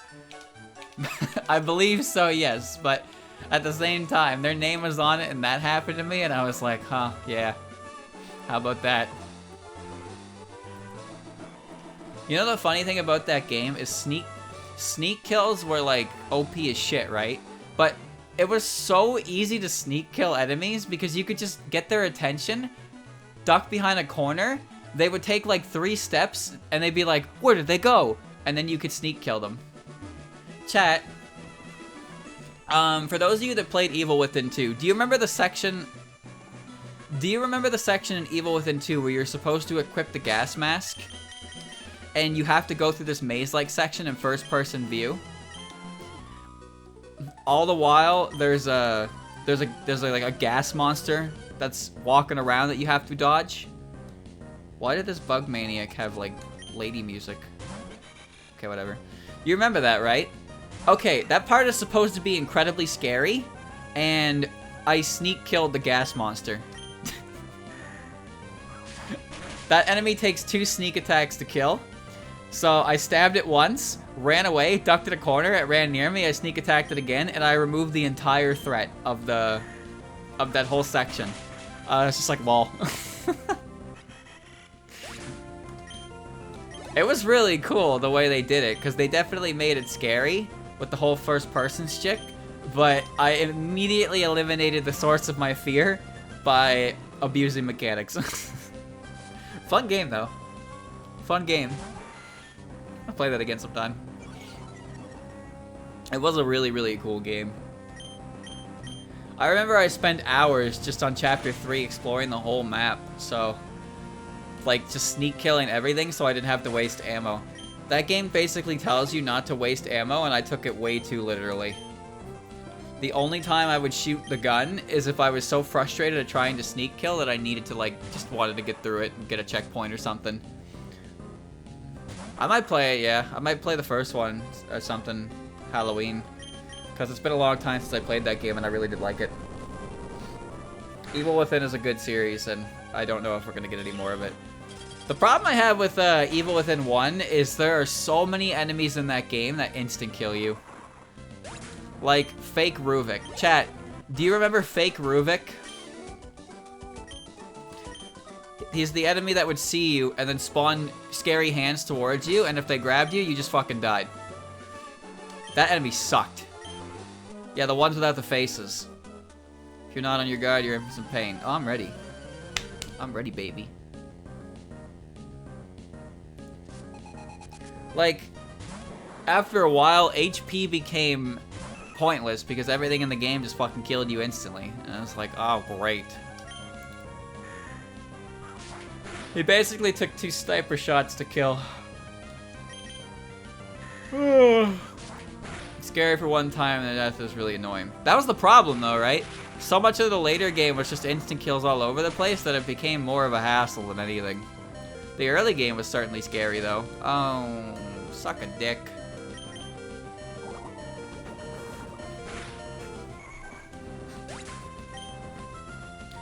There was also an area in that game. I can't remember exactly what it was, but you had to like go through this rather small area, and then a garage door opened up, and there was this big ass monster that was kind of like tied to a mast or something.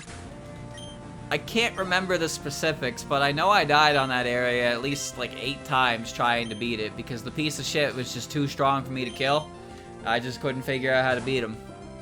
Eventually I beat him. That's one of the problems with horror games, right? Is sometimes horror games are a little too... Sometimes horror games are a little too difficult, and then you start losing your sense of fear and just feel frustration. Oh, you know what that reminds me of? Chat, do you remember like the second last chapter where you have to fight that big ass fucking body mass pile in the parking lot? You remember that chapter? I thought that was scripted.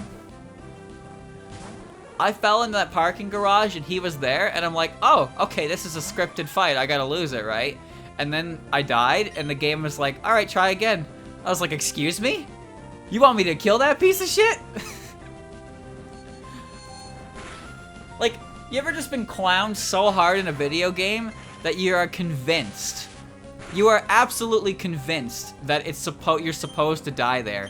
And then the game's like, nah, son, you gotta beat it. It's just like, what?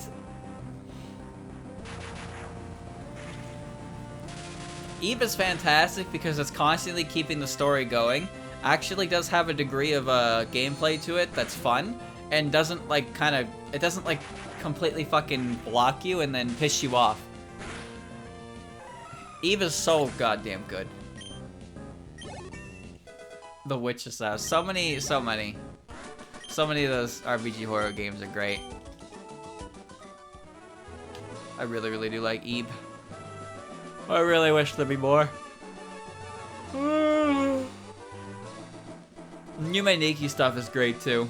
My only problem with Yume Nikki stuff is... well, there are a lot of things... Here's the Weather Institute. There are a lot of things that are present in Yume Nikki that are really fucking annoying. And... a lot of fan games see them. A lot of fan games see them and have to incorporate them themselves. And it's like, just because it's in the original game, doesn't mean it needs to be here, right? Like, Yume Nikki has a giant dumb maze. It has teleporters, has looping worlds, stuff like that. While I was sleeping, everyone went upstairs. Oh, there's a PC here. Nice, I can pull out Madness. Very good. Endless looping areas. Yeah, like... a lot of that stuff isn't very fun to deal with, and then every fan game is like, oh, it's in Yume Nikki, so it needs to be in my fan game too.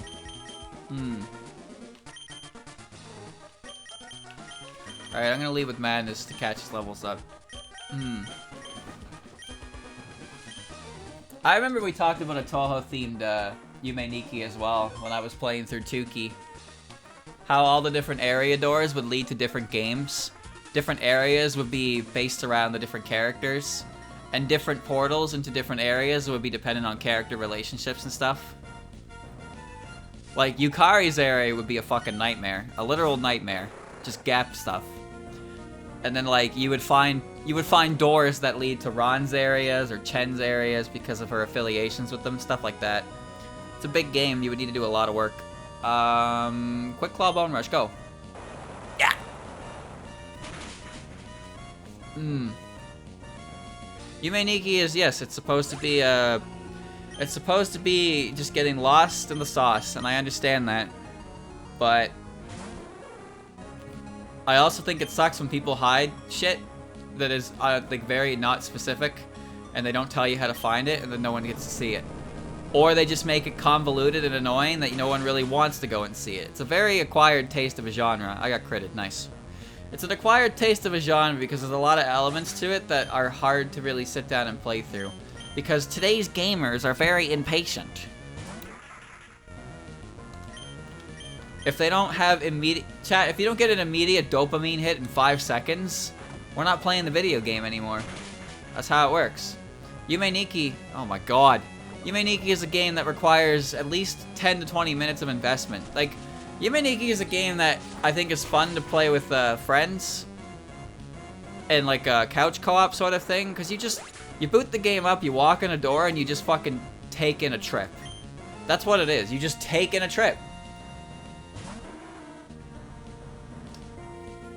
I believe it does get Earthquake. It's like one of its only stab options. Not stab, sorry. Physical options.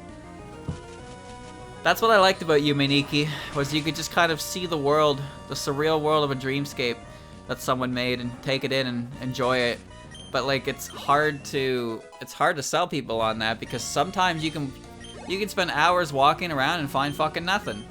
There's just nothing around for you to find, so you get bored and you don't want to play it anymore, right? Yume Nikki is sleep deprived, an interesting experience. Under the influence is also, I imagine, an interesting experience. But I don't do that, so I can't speak from experience on that one. Oh, I really wanted that to kill. Fuck! And now I'm paired. Nice.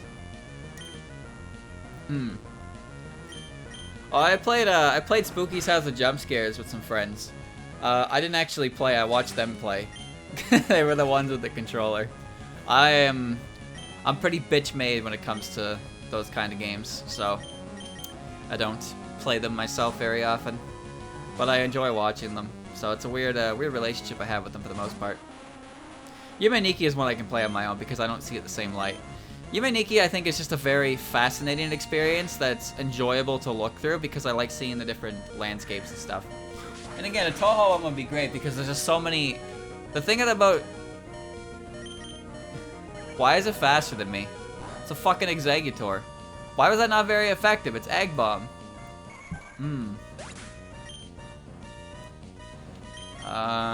Well, this is a problem. I guess I'll Ice Punch it. As long as it's quality, and I would play anything Toho related. It's pretty easy way to sell me on it. But it has to be good.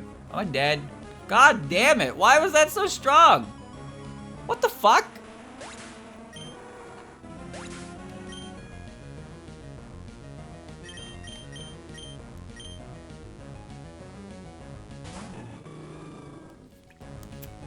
Oh, that's not good. Oh, yeah, there's that.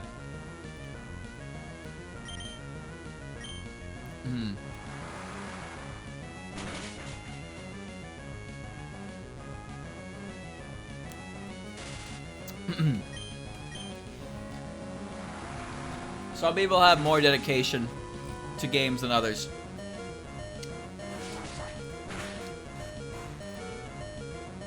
Nice. That's just one of the issues with Yume Nikki, is it requires a time sink, but it requires a time sink to get the most out of it, basically. The biggest thing about Yume Nikki is how much of it is not mentioned, right? Like, there's no text. There's no text in Yume Nikki. There is... It's all just, you see things in the dreamscape and you're like, oh, cool, neat. Right? It's just all visual presentation that's meant to wow you. Well, this is the last match.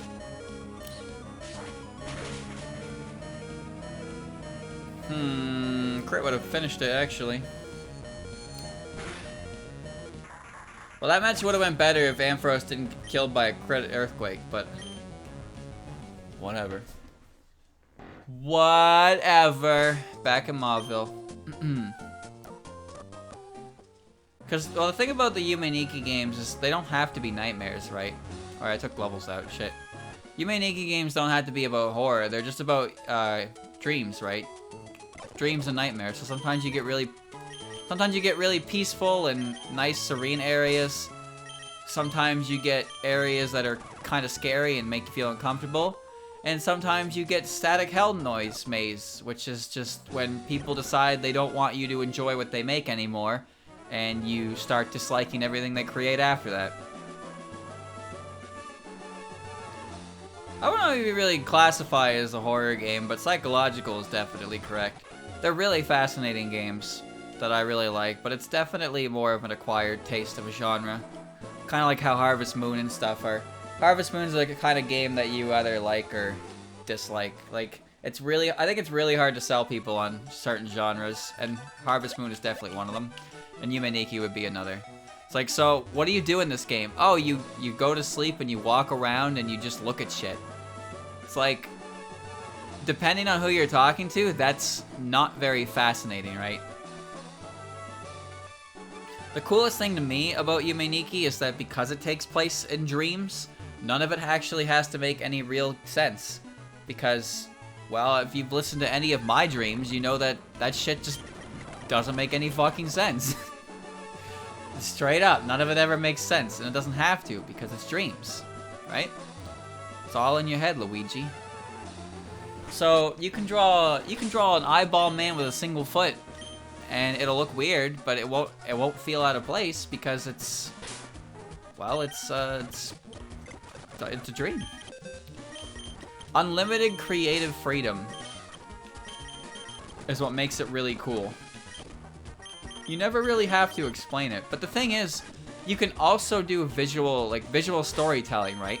Because remember, the entire game takes place in a character's subconscious, their dreams, right?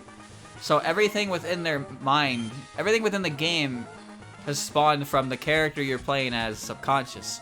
So you can try to form stories and stuff like that, right? It's the epitome of a walking simulator and a very well-made one. That's true. That is very true. That's a good way to say it, actually. Because, like, there are certain things in Yume Nikki that are seen throughout the game that people, like, look at and they think as, like, repressed traumas or memories or stuff like that through Maratsuki's life. Because the game doesn't explicitly say anything, right?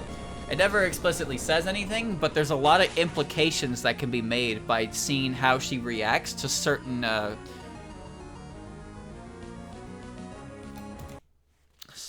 Okay. Well, that happened. That's bright powder.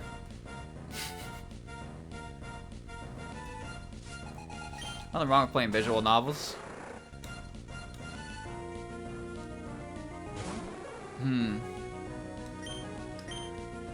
Well, I'm not really much of a, you know, theory boy myself, but, like, I do think it's fascinating when there are certain things to look at.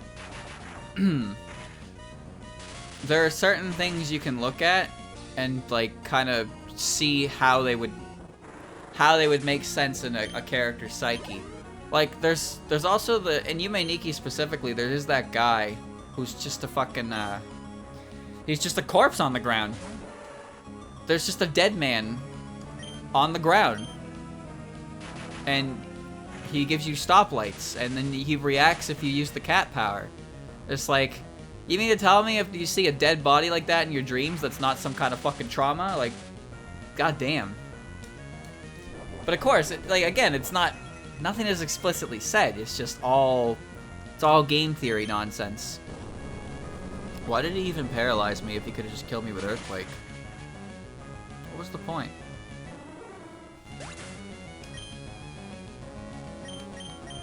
That's what I like about them.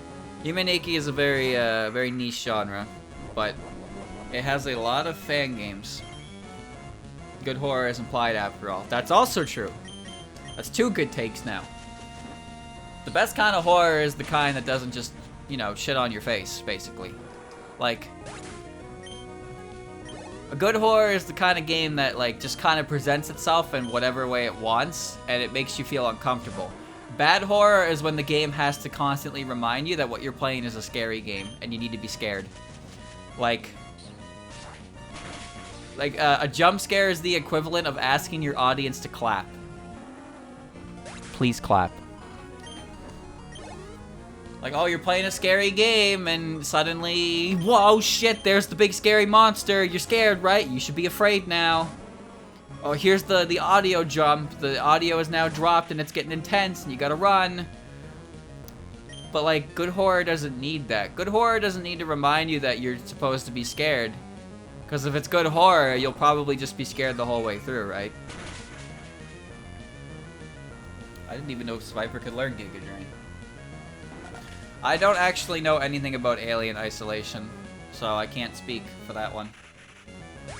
Give you a clap emoji. I guess I could. Yeah, it's on Better Twitch TV, isn't it?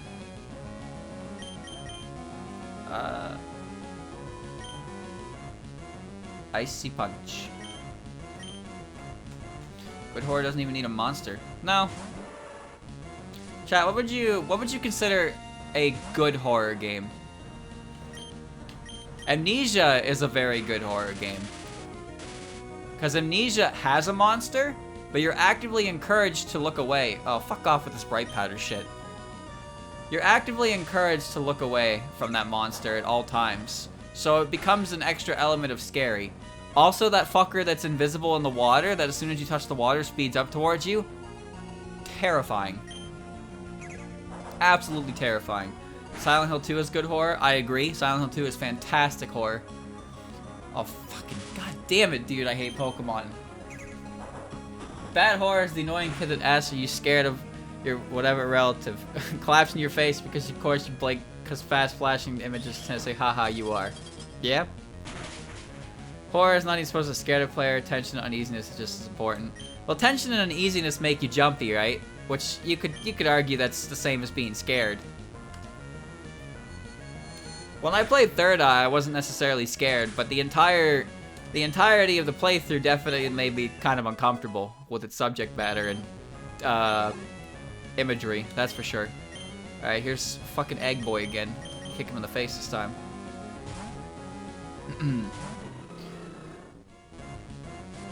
Phantasmophobia I've heard about, but I imagine that's mostly scary because it's a VR first-person view of it. And you're dead. Bye-bye.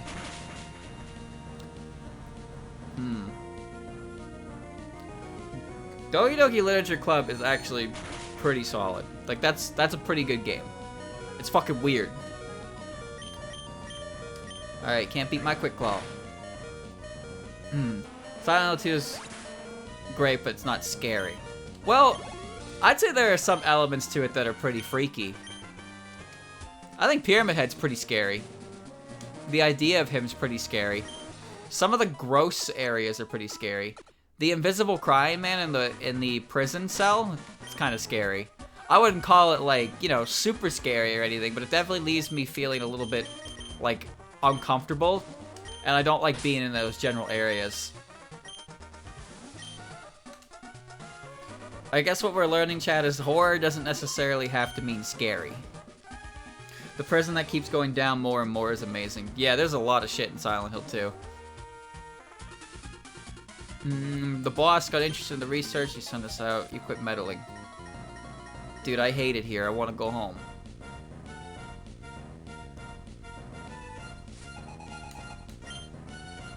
I played Silent Hill 3. I never played The Room, but I heard Silent Hill The Room is also really scary. Endure. It's gonna blow up.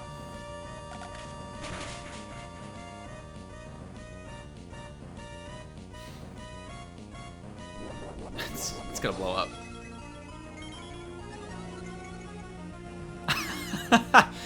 It's gonna blow up. I can pray for a Quick Claw or have Slowbro take it. Speaking of Silent Hill, chat, I like Homecoming. I actually like Homecoming. I know how that game's reputation is. I know. But I like Silent Hill Homecoming. I don't think it is a terrible game. I thought its story was pretty cool. I thought its boss and enemy designs were pretty fucking good. The inclusion of Pyramid Head was pointless, but the rest of it was great. No, I really like that game. I played through every ending of it. The boss designs are great. Scarlet and Asphyxia are fucking terrifying. Oh, this dude's just gonna fucking explode, huh? Alright, fine. Have I seen the dumbass cultist enemy? Yes. I've beaten the game multiple times. I like the game. That is a very I'm losing respect for you kind of opinion. Well, I'm sorry. But I like Homecoming. I don't think it's as bad as a game as people say. I hear Downpour is pretty bad, but I never played it and I want to. I really want to play Downpour. But just Homecoming has a lot of issues, and it's really not like a Silent Hill game, but I think it has elements to it that are enjoyable. I don't think its story is that bad. I really don't. Craydilly, this guy's entire team is pissing me off.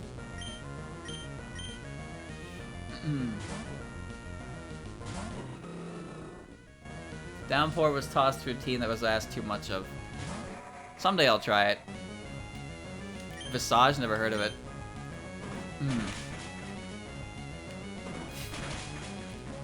It's alright, chat. We all have our bad video game opinions. But, yeah, Homecoming was a game that we had on 360, and Christian played it, and he really didn't like it. And then I picked it up and played it, and I was kind of having a fine time with it. And I got kind of into it after I got past the part that he stopped playing at. I liked it.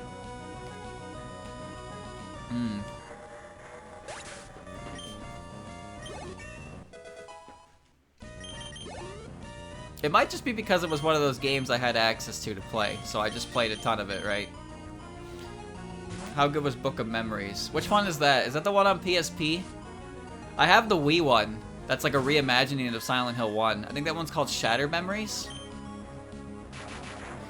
I remember the PSP game, the one that starred Travis. And I only know this because Travis is the truck driver that drives Alex back to Shepherd's Grove. So he makes a cameo in that game. Shattered Memories is Shattered Memories is the one on Wii. Silent Hill Origins is PSP, Silent Hill 0. I remember hearing that one was bad. A guilty pleasure bad game. Well, I'd say mine is probably Homecoming then. I definitely have another game that I like that people don't like though. I'm sure I do. I would need to think though. It's usually a matter of just having a game. It's a matter of having the game without many other options. So you played a lot of it.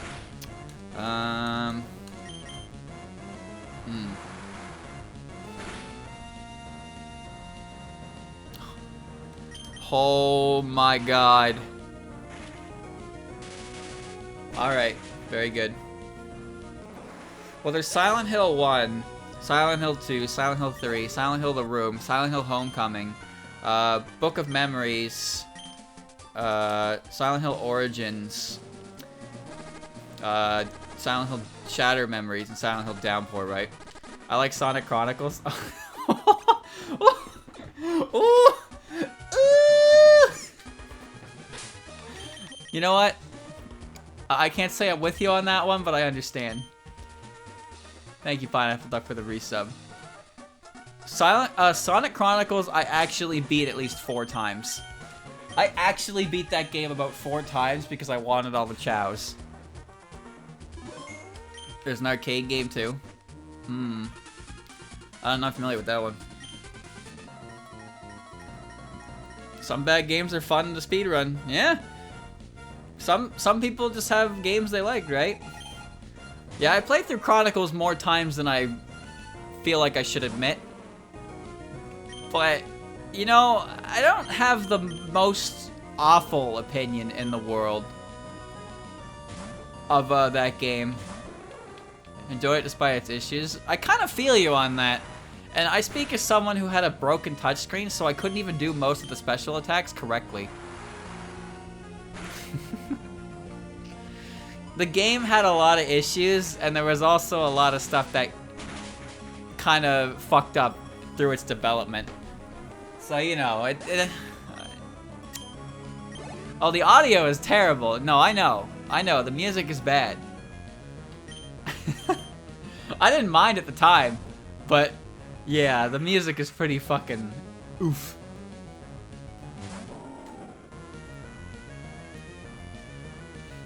It was just a game I had, really. We played a lot of it. Me and Christian both owned it. Not the music, every noise counts.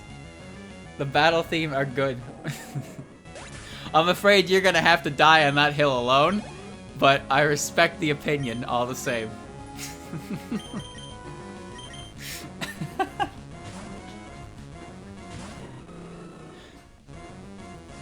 What a game. What a fucking game, man. There's all the bad Sonic games I can find some enjoyment in. I've never played Sonic 06. I've never actually played Sonic 06. I've heard all the horror stories about it. It's been played to death as well. Chad, is there an example of like a universally agreed upon bad game with absolutely zero aspects of it that anyone would want to replay it for? Superman 64, that's a good one. That is a good one. That game is terrible. Lava Fett. Oh, shit.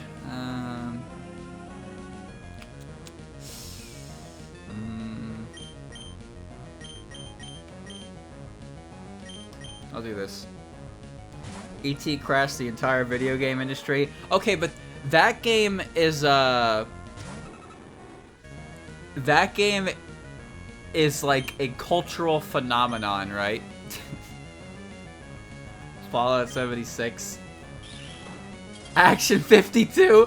Oh my god. You're right. I'll probably be playing Keifu on Tuesday. I'm really considering just going to easy mode for it though, because I'm being told that a lot of the map design gets fucking frustrating further into the game. So I might just switch to easy mode so we can actually get the story out of it. I'm sorry that disappoints some people, but like, I'm already struggling on that game as it is, and it doesn't seem to be doing me any favors. And people who are farther ahead than me have been telling me like that the game is going to get kind of fucking obnoxious, and I'm not really looking forward to that. Action 52 gave us the Cheetah Man theme. The missions get really long, I can't afford to lose them, and I won't have a lot of characters to work with, so I'm probably gonna shift to easy mode. Again, sorry to say, but like, I want to beat the game, and it's looking to me like if I do normal mode, it's going to take me hours to beat one chapter, and I'll be on the game forever. So, you know. Urban legend about the ton of ET cars that got buried in landfill is actually true. That's, yeah, the landfill in Mexico or New Mexico, one of the two. Chapter 8 of Keifu sucks hard. Yeah, see, that's the thing. I'm being told that it gets real fucking bad, and it's just gonna keep getting bad. So, in the interest of getting through the game for the story elements and seeing the game, I think I'll probably end up replaying it on easy mode so we can see more characters being used and not have to have an over-reliance on Ron doing all the work, right? So, and I really don't want to get stuck on like Chapter 8 and just not have fun with it, constantly having to like re-roll, because I'm already not very good at those types of games, and I don't have any strategy to work with on any of them, so. Sorry, chat. I know, you can get your easy modos, but it's more so an interest of my time and my desire to play it. And let's be real here. I'm talking about shifting to playing easy mode on that game while I'm playing Emerald Kaizo, so. I'm playing Emerald Kaizo. I think I can at least play one game on an easier difficulty, right? I'm going back to the bed and I'm going to heal. And lunatic soon. Yeah, I have enough hard shit on the plate. Let me play some games I enjoy. I only actually have to play 5 chapters. That's the thing, right? They won't be too bad. I kind of know how to rush through them. and it'll be easier to get through them as well, and I'll be able to divvy up my levels. I really want to make Kyoko and Kogaso units, because the way it's looking right now, chat, I feel like I'm not going to be able to use any character I want because none of them start at a good enough level, and giving them EXP is just going to be hurtful in the long run if I don't get the right stats. Like, I really don't think Kyoko is going to be a usable unit in normal mode unless every single level up she gets increases her strength stat. And I can't just keep resetting until that happens, right? I just can't do that. So I either don't use her at all and she's a garbage unit, or I invest way too much time to make her a good unit. And that doesn't seem like a lot of fun to me. I'd rather have more variety of characters for more fun than just have to be like, alright, this is the Ron hit squad featuring Miko, right? So that's basically what the game is turning into right now. It's just Ron attacks, Miko attacks, Yukari's there sometimes, I guess. Yuyuko doesn't do any fucking damage. All kinds of problems. Agility.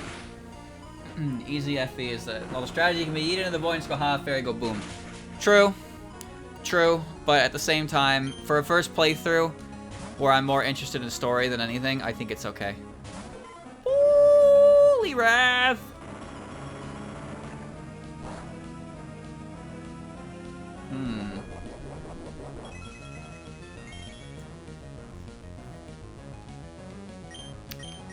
Polyrath is probably gonna press Surf. Alright. If it wasn't the heart of the game of the first spot, it's gonna be more tedious on normal. The thing is, I don't know what I'm supposed to be doing in it, and it's probably gonna get frustrating fast, so I'll hold the easy mode.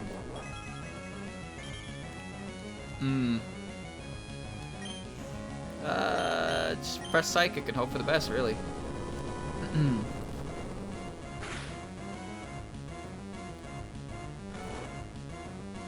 Please wake up.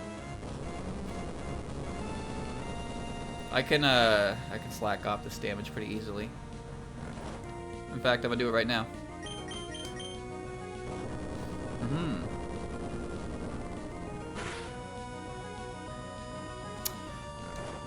Wake up! Wake up!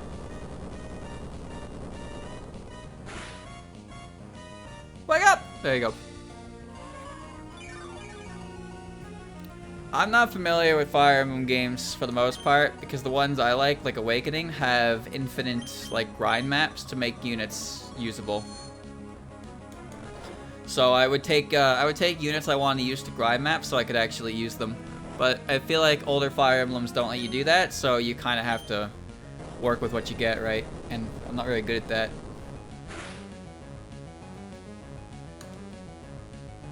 Oh, I woke up, nice.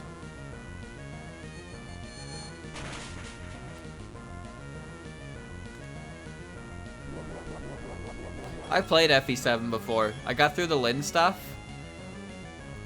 and then the game was like, alright, you did the tutorial, good job. I was like, what do you mean the fucking tutorial? And then I got stuck on a mission where I had to protect a carriage at dark, and I never could beat it because Dorcas kept dying, and I was like, fuck, I gotta restart now because Dorcas died. And then I never actually beat the chapter, and I stopped playing. I was playing Sacred Stones as well. And then I got to, I accidentally let, what's her name? The blue-haired lady? Tana, I think? I accidentally put her in range of an archer and she died, and I was like, wait, where did I last save? And then I loaded a save state that was 2 maps behind, and I was like, fuck, I'm done. No, it wasn't Etika. Etika is, Ephraim's sister. Tana is, Inez's sister, right? The archer dude. Armaldo's coming back.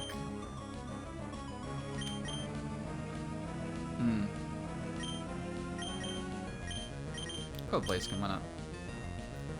Etika and, I really like Ephraim's character, by the way. That dude was fun to watch do shit. He never did anything he wasn't confident he could get away with doing, so all of his plans looked incredibly reckless, but the dude had, he had stones. He had sacred stones. It's a damn shame I never really played more of the game. Fire Emblem has a lot of cool story elements to it that I just don't get to see because every time I try to play the game, something bad happens and I never finish them. I never start fights I can't win. Yeah, that's a badass quote. That is such a good fucking motto. He's such a cool character.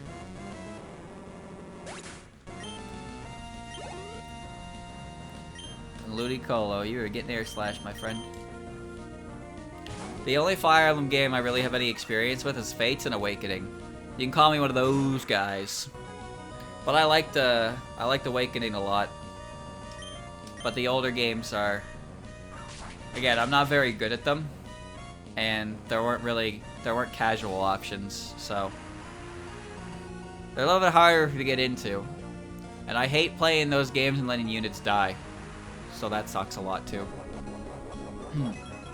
I ruined Fire Emblem. You're right. It was all me. Enjoying the new games. Oh, it used Rain Dance and it has Swift Swim. I forgot.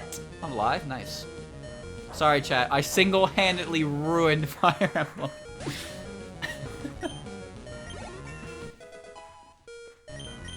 I've heard of Shadows of Valentina. I was interested in getting it. Never ended up getting it. And yeah, that's about it, really. That's about it, really.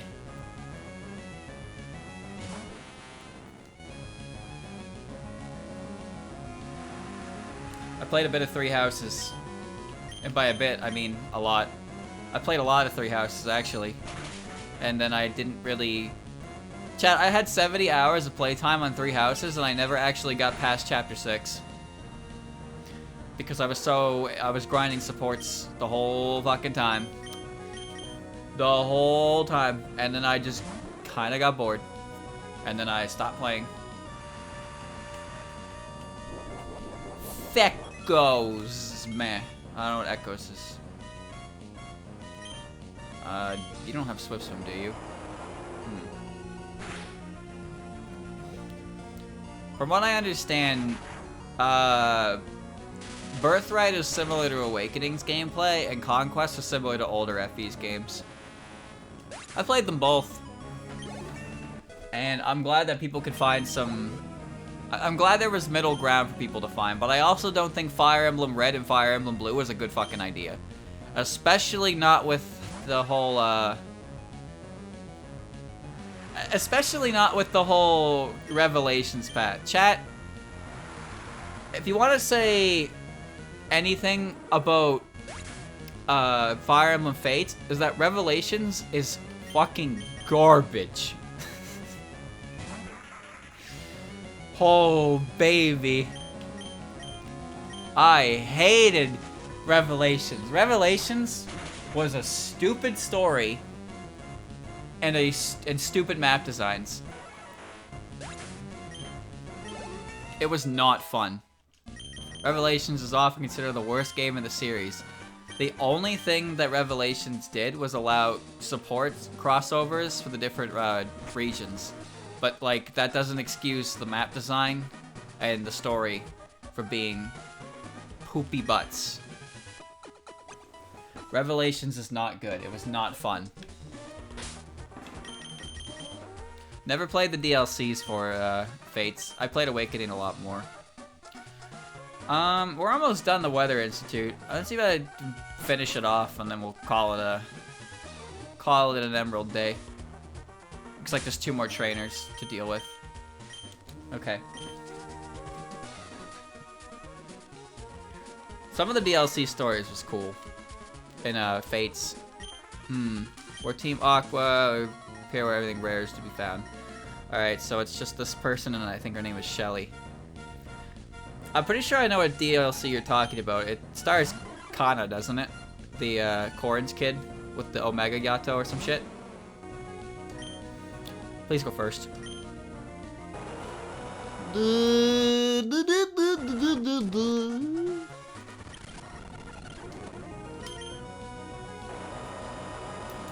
Timeline abandoned.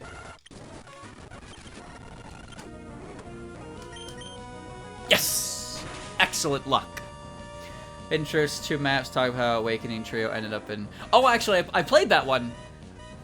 I played Hidden Truths, actually. I remember that one. Because I always thought it was really weird how Owain, Severa, and Inigo were all just randomly in Fates. It's like, why the fuck did they bring these characters back?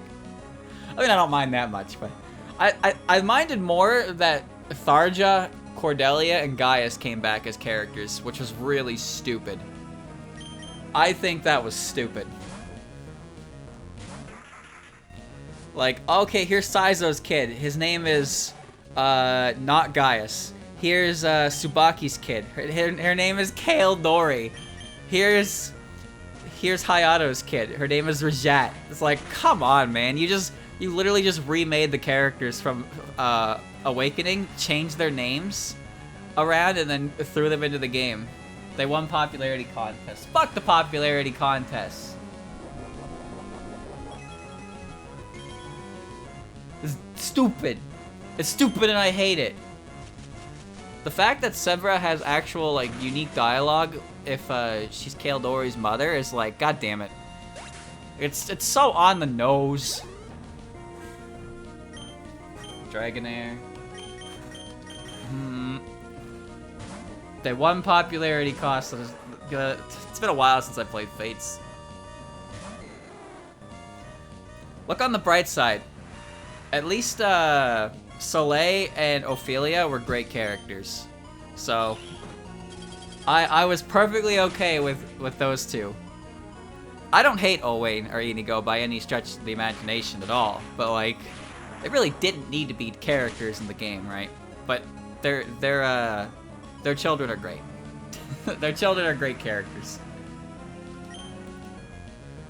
Cordelia gave birth to it's Severa. Selena is the name she goes by in Fates, and then she gives birth to Cordelia. But the thing is, Kale Dori is Tsubaki's daughter, so you'll always have Kale Dori no matter who the mother is. Because remember, in Awakening, the child unit was based on the mother, and in Fates, the child unit is based off the father. That's why, chat, that's why certain characters in classic mode will die and others will retire. Because the timeline gets a little bit fucked up if a parent to a child dies and the child still somehow exists, right? So that's why in Fates, or sorry, in Awakening, if a female unit died, they retired, or a story important character died, they retired. But other characters straight up were dead. Like my final results, my first Awakening playthrough, Gaius was dead and Muriel was retired. And I was like, why is that? It's because Muriel has Laurent as a kid and Gaius has nothing.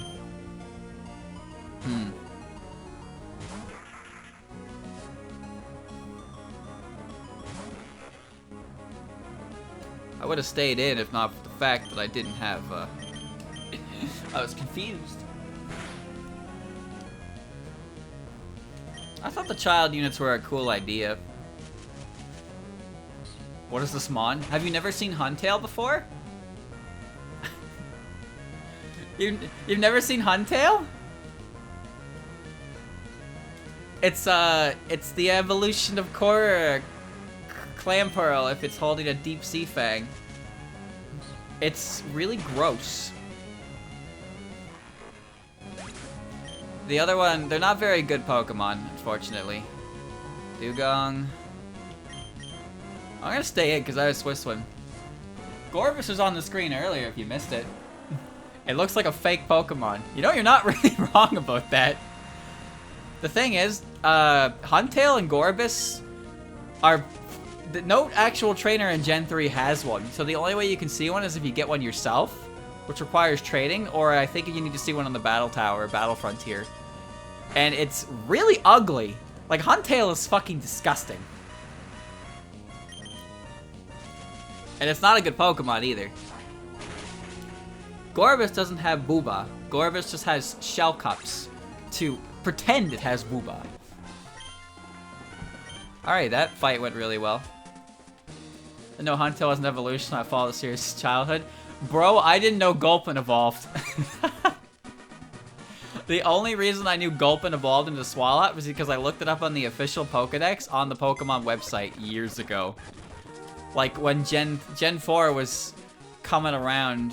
Gen 4 was on the way, And I was like, why is there a spot in the Pokedex between Gulpin and whatever comes after that, right? And then I searched and it's like, whoa, it's Swalot. And I thought Swalot looked super cool. And I used one in XD. And then I learned that Swalot sucks. Gorbis has Shell Smash, only because it comes from Clan Pearl. Ah ha ha, you're going to Metal and Team Aqua's affairs. You're either absolutely fearless, simply ignorant, or both. You're so cute, it's disgusting. I'll put you down, kitty. Alright, here we go. This is Shelly. Shelly's old design. That's a fucking terrible lead, dude.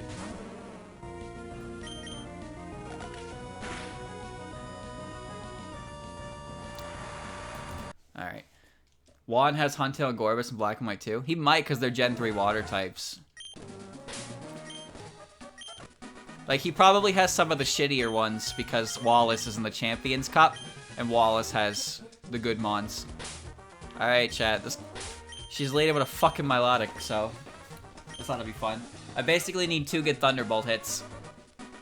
An episode of Gulpin in the anime where Gulpin becomes giant for some reason. Ash Trigger had to become giant itself to fight it. I can't say I remember that episode. I feel like I would, though. That's such an outlandish scenario. Then again, I've also watched almost every episode of Pokemon, so it all kind of blends in after a while. Alright, Thunderbolt. That's fine, as long as I win this matchup. Alright. Please be a 2-hit KO.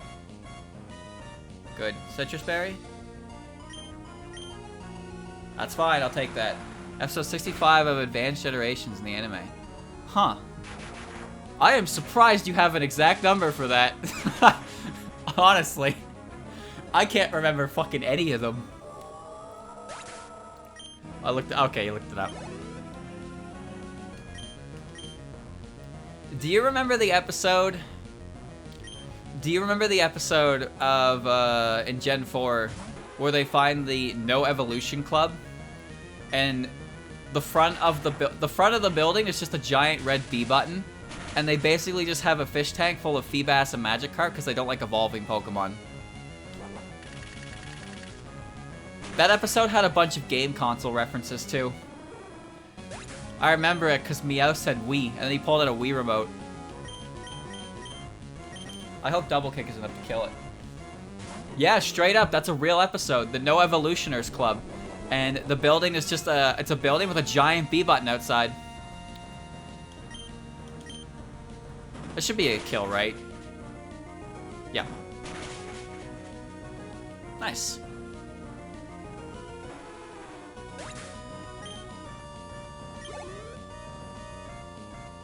Hypno. Oh.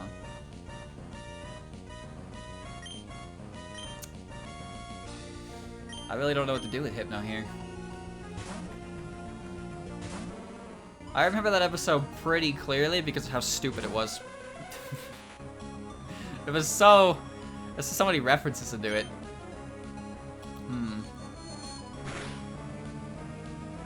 It's fine.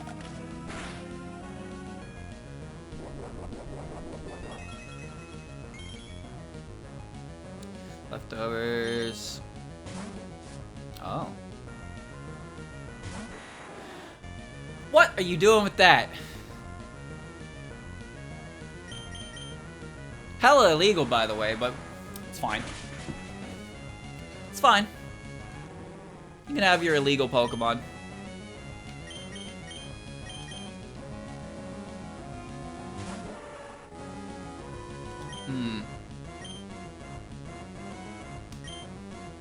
Yeah, his color palette's a little brighter, isn't it? Usually Dragonite's a bit darker. That's a quick claw. That didn't do anything. Why didn't that do any damage? Chat, is multi-scale in this game? Oh, nice.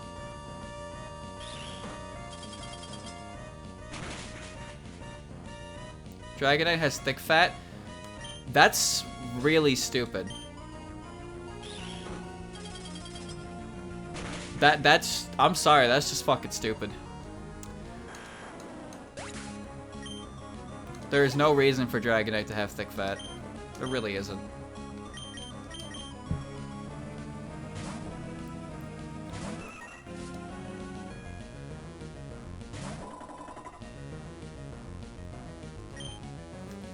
Should have inner focus, yeah.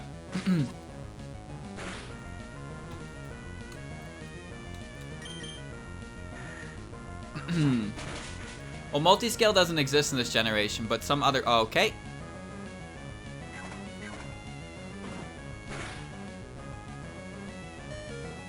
I can't believe both of us are alive right now.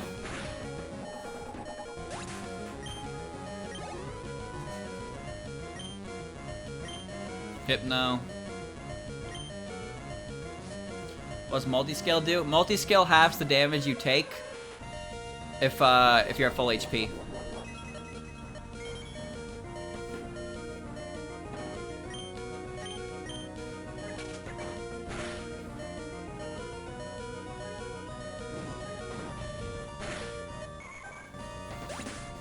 Okay.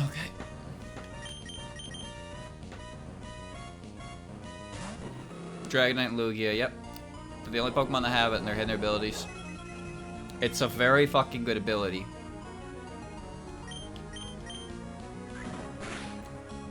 Okay, are we done yet?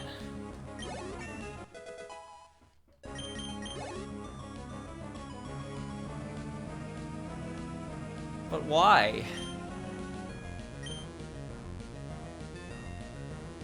But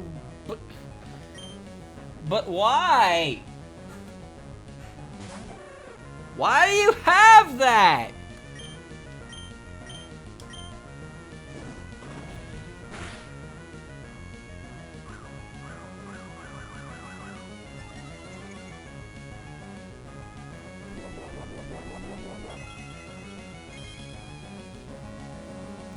Burn it.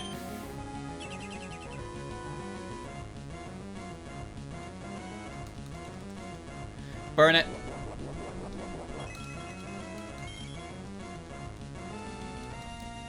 Burn it. Burn it, burn it, burn it, burn it, burn it, burn it, burn it, burn it.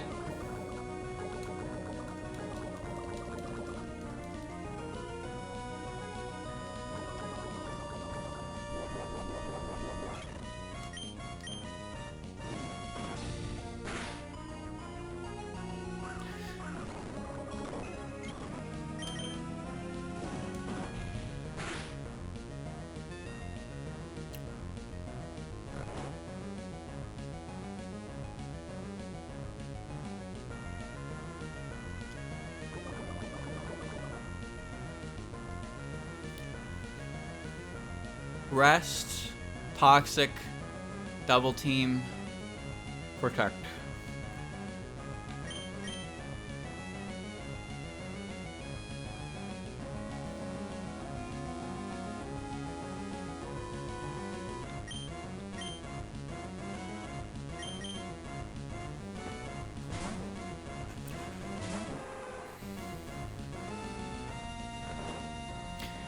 Well, Chad, I hope you're gonna get comfortable for the next couple hours, but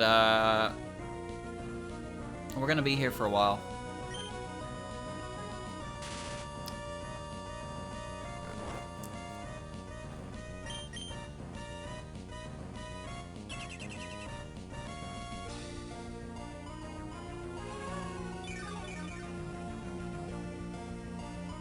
He actually cannot hurt Yonchamp at all. He just can't hurt him. His only form of damage is toxic.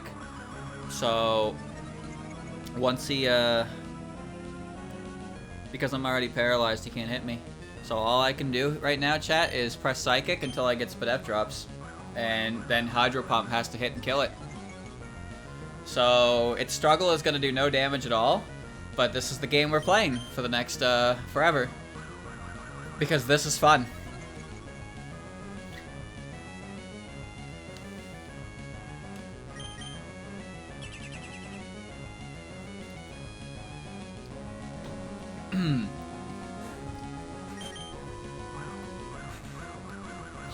How much PP does Double Team have?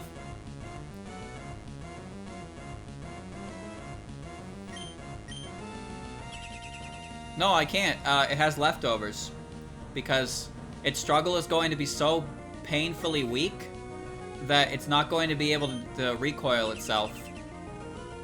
So I am gonna lose.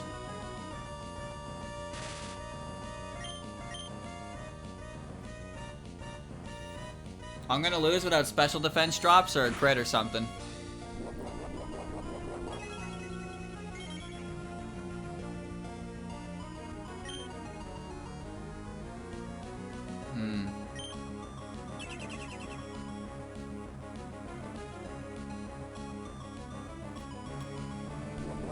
It should run out of protect soon, at least. I is dead. I endeavored the hypno.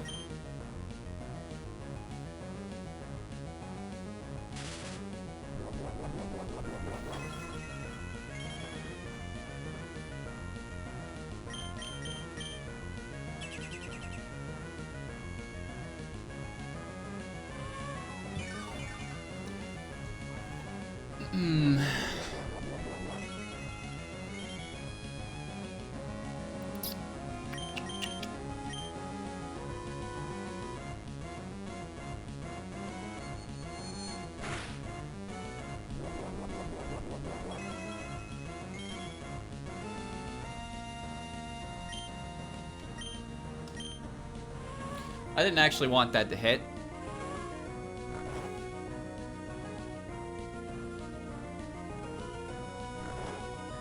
I don't know how that hit.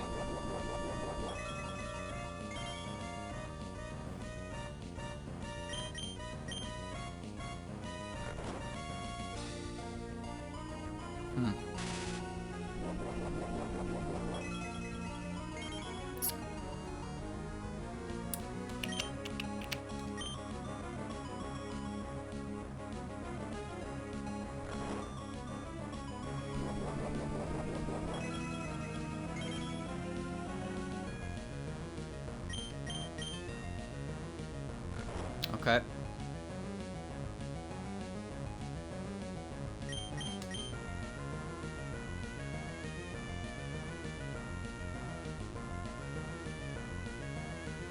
Alright, it's using up its rests.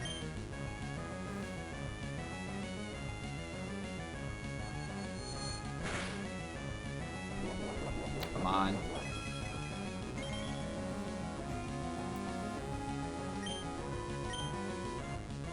I need spadef drops.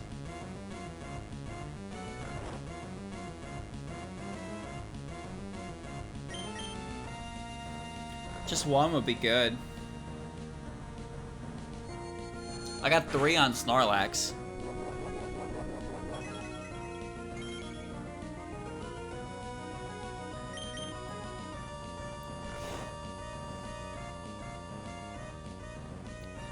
Infinite battle. Infinite battle. Infinite battle.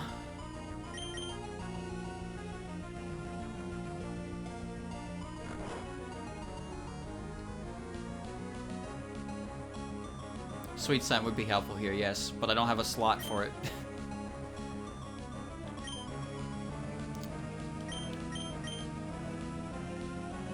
What do I even do at this point?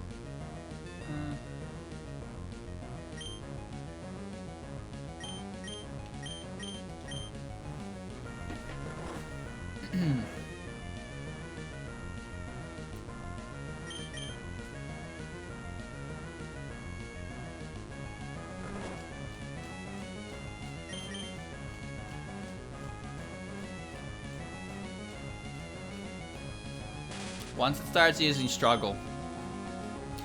Once it starts using struggle. How did that hit? How in the goddamn did that hit? You gotta be kidding me.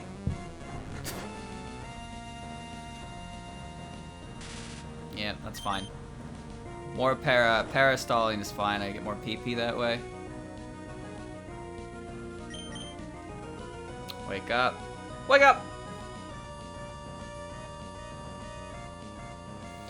Keep it coming. Yeah, I suggest you go and get some food, take a piss, do whatever you need to do. Because I don't see myself leaving this fight for a little bit.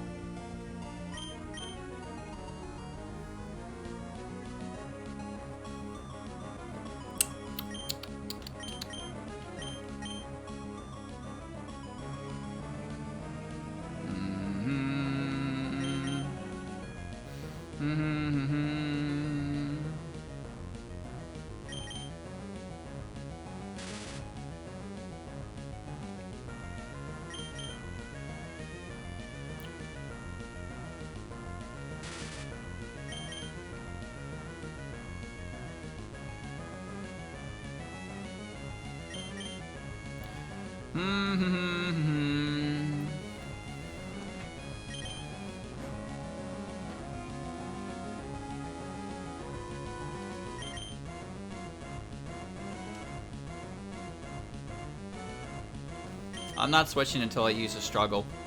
Or, yeah, because I don't want to switch into a poison.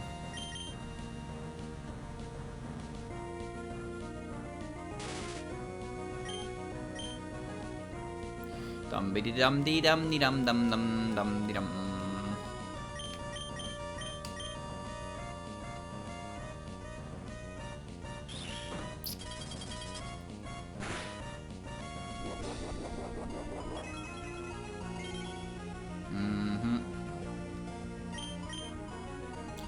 Just pressing toxic until it gets me.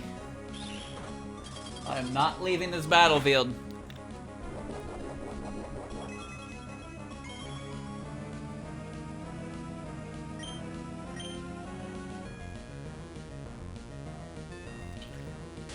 Until you start struggling.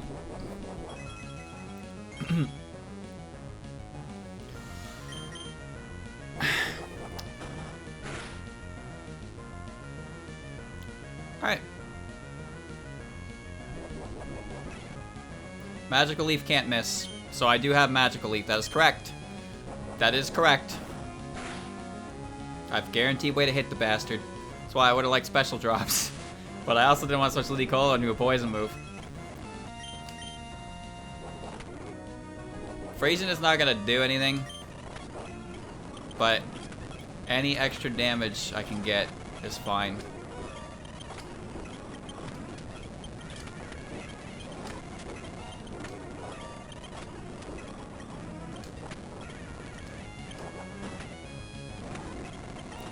Struggle can't miss. Oh, I guess it can.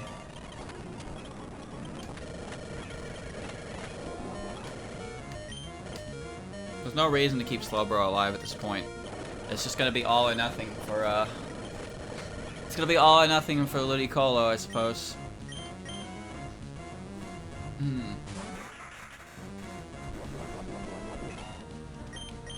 How much does hit Magical Leaf do? It's neutral. I think I win.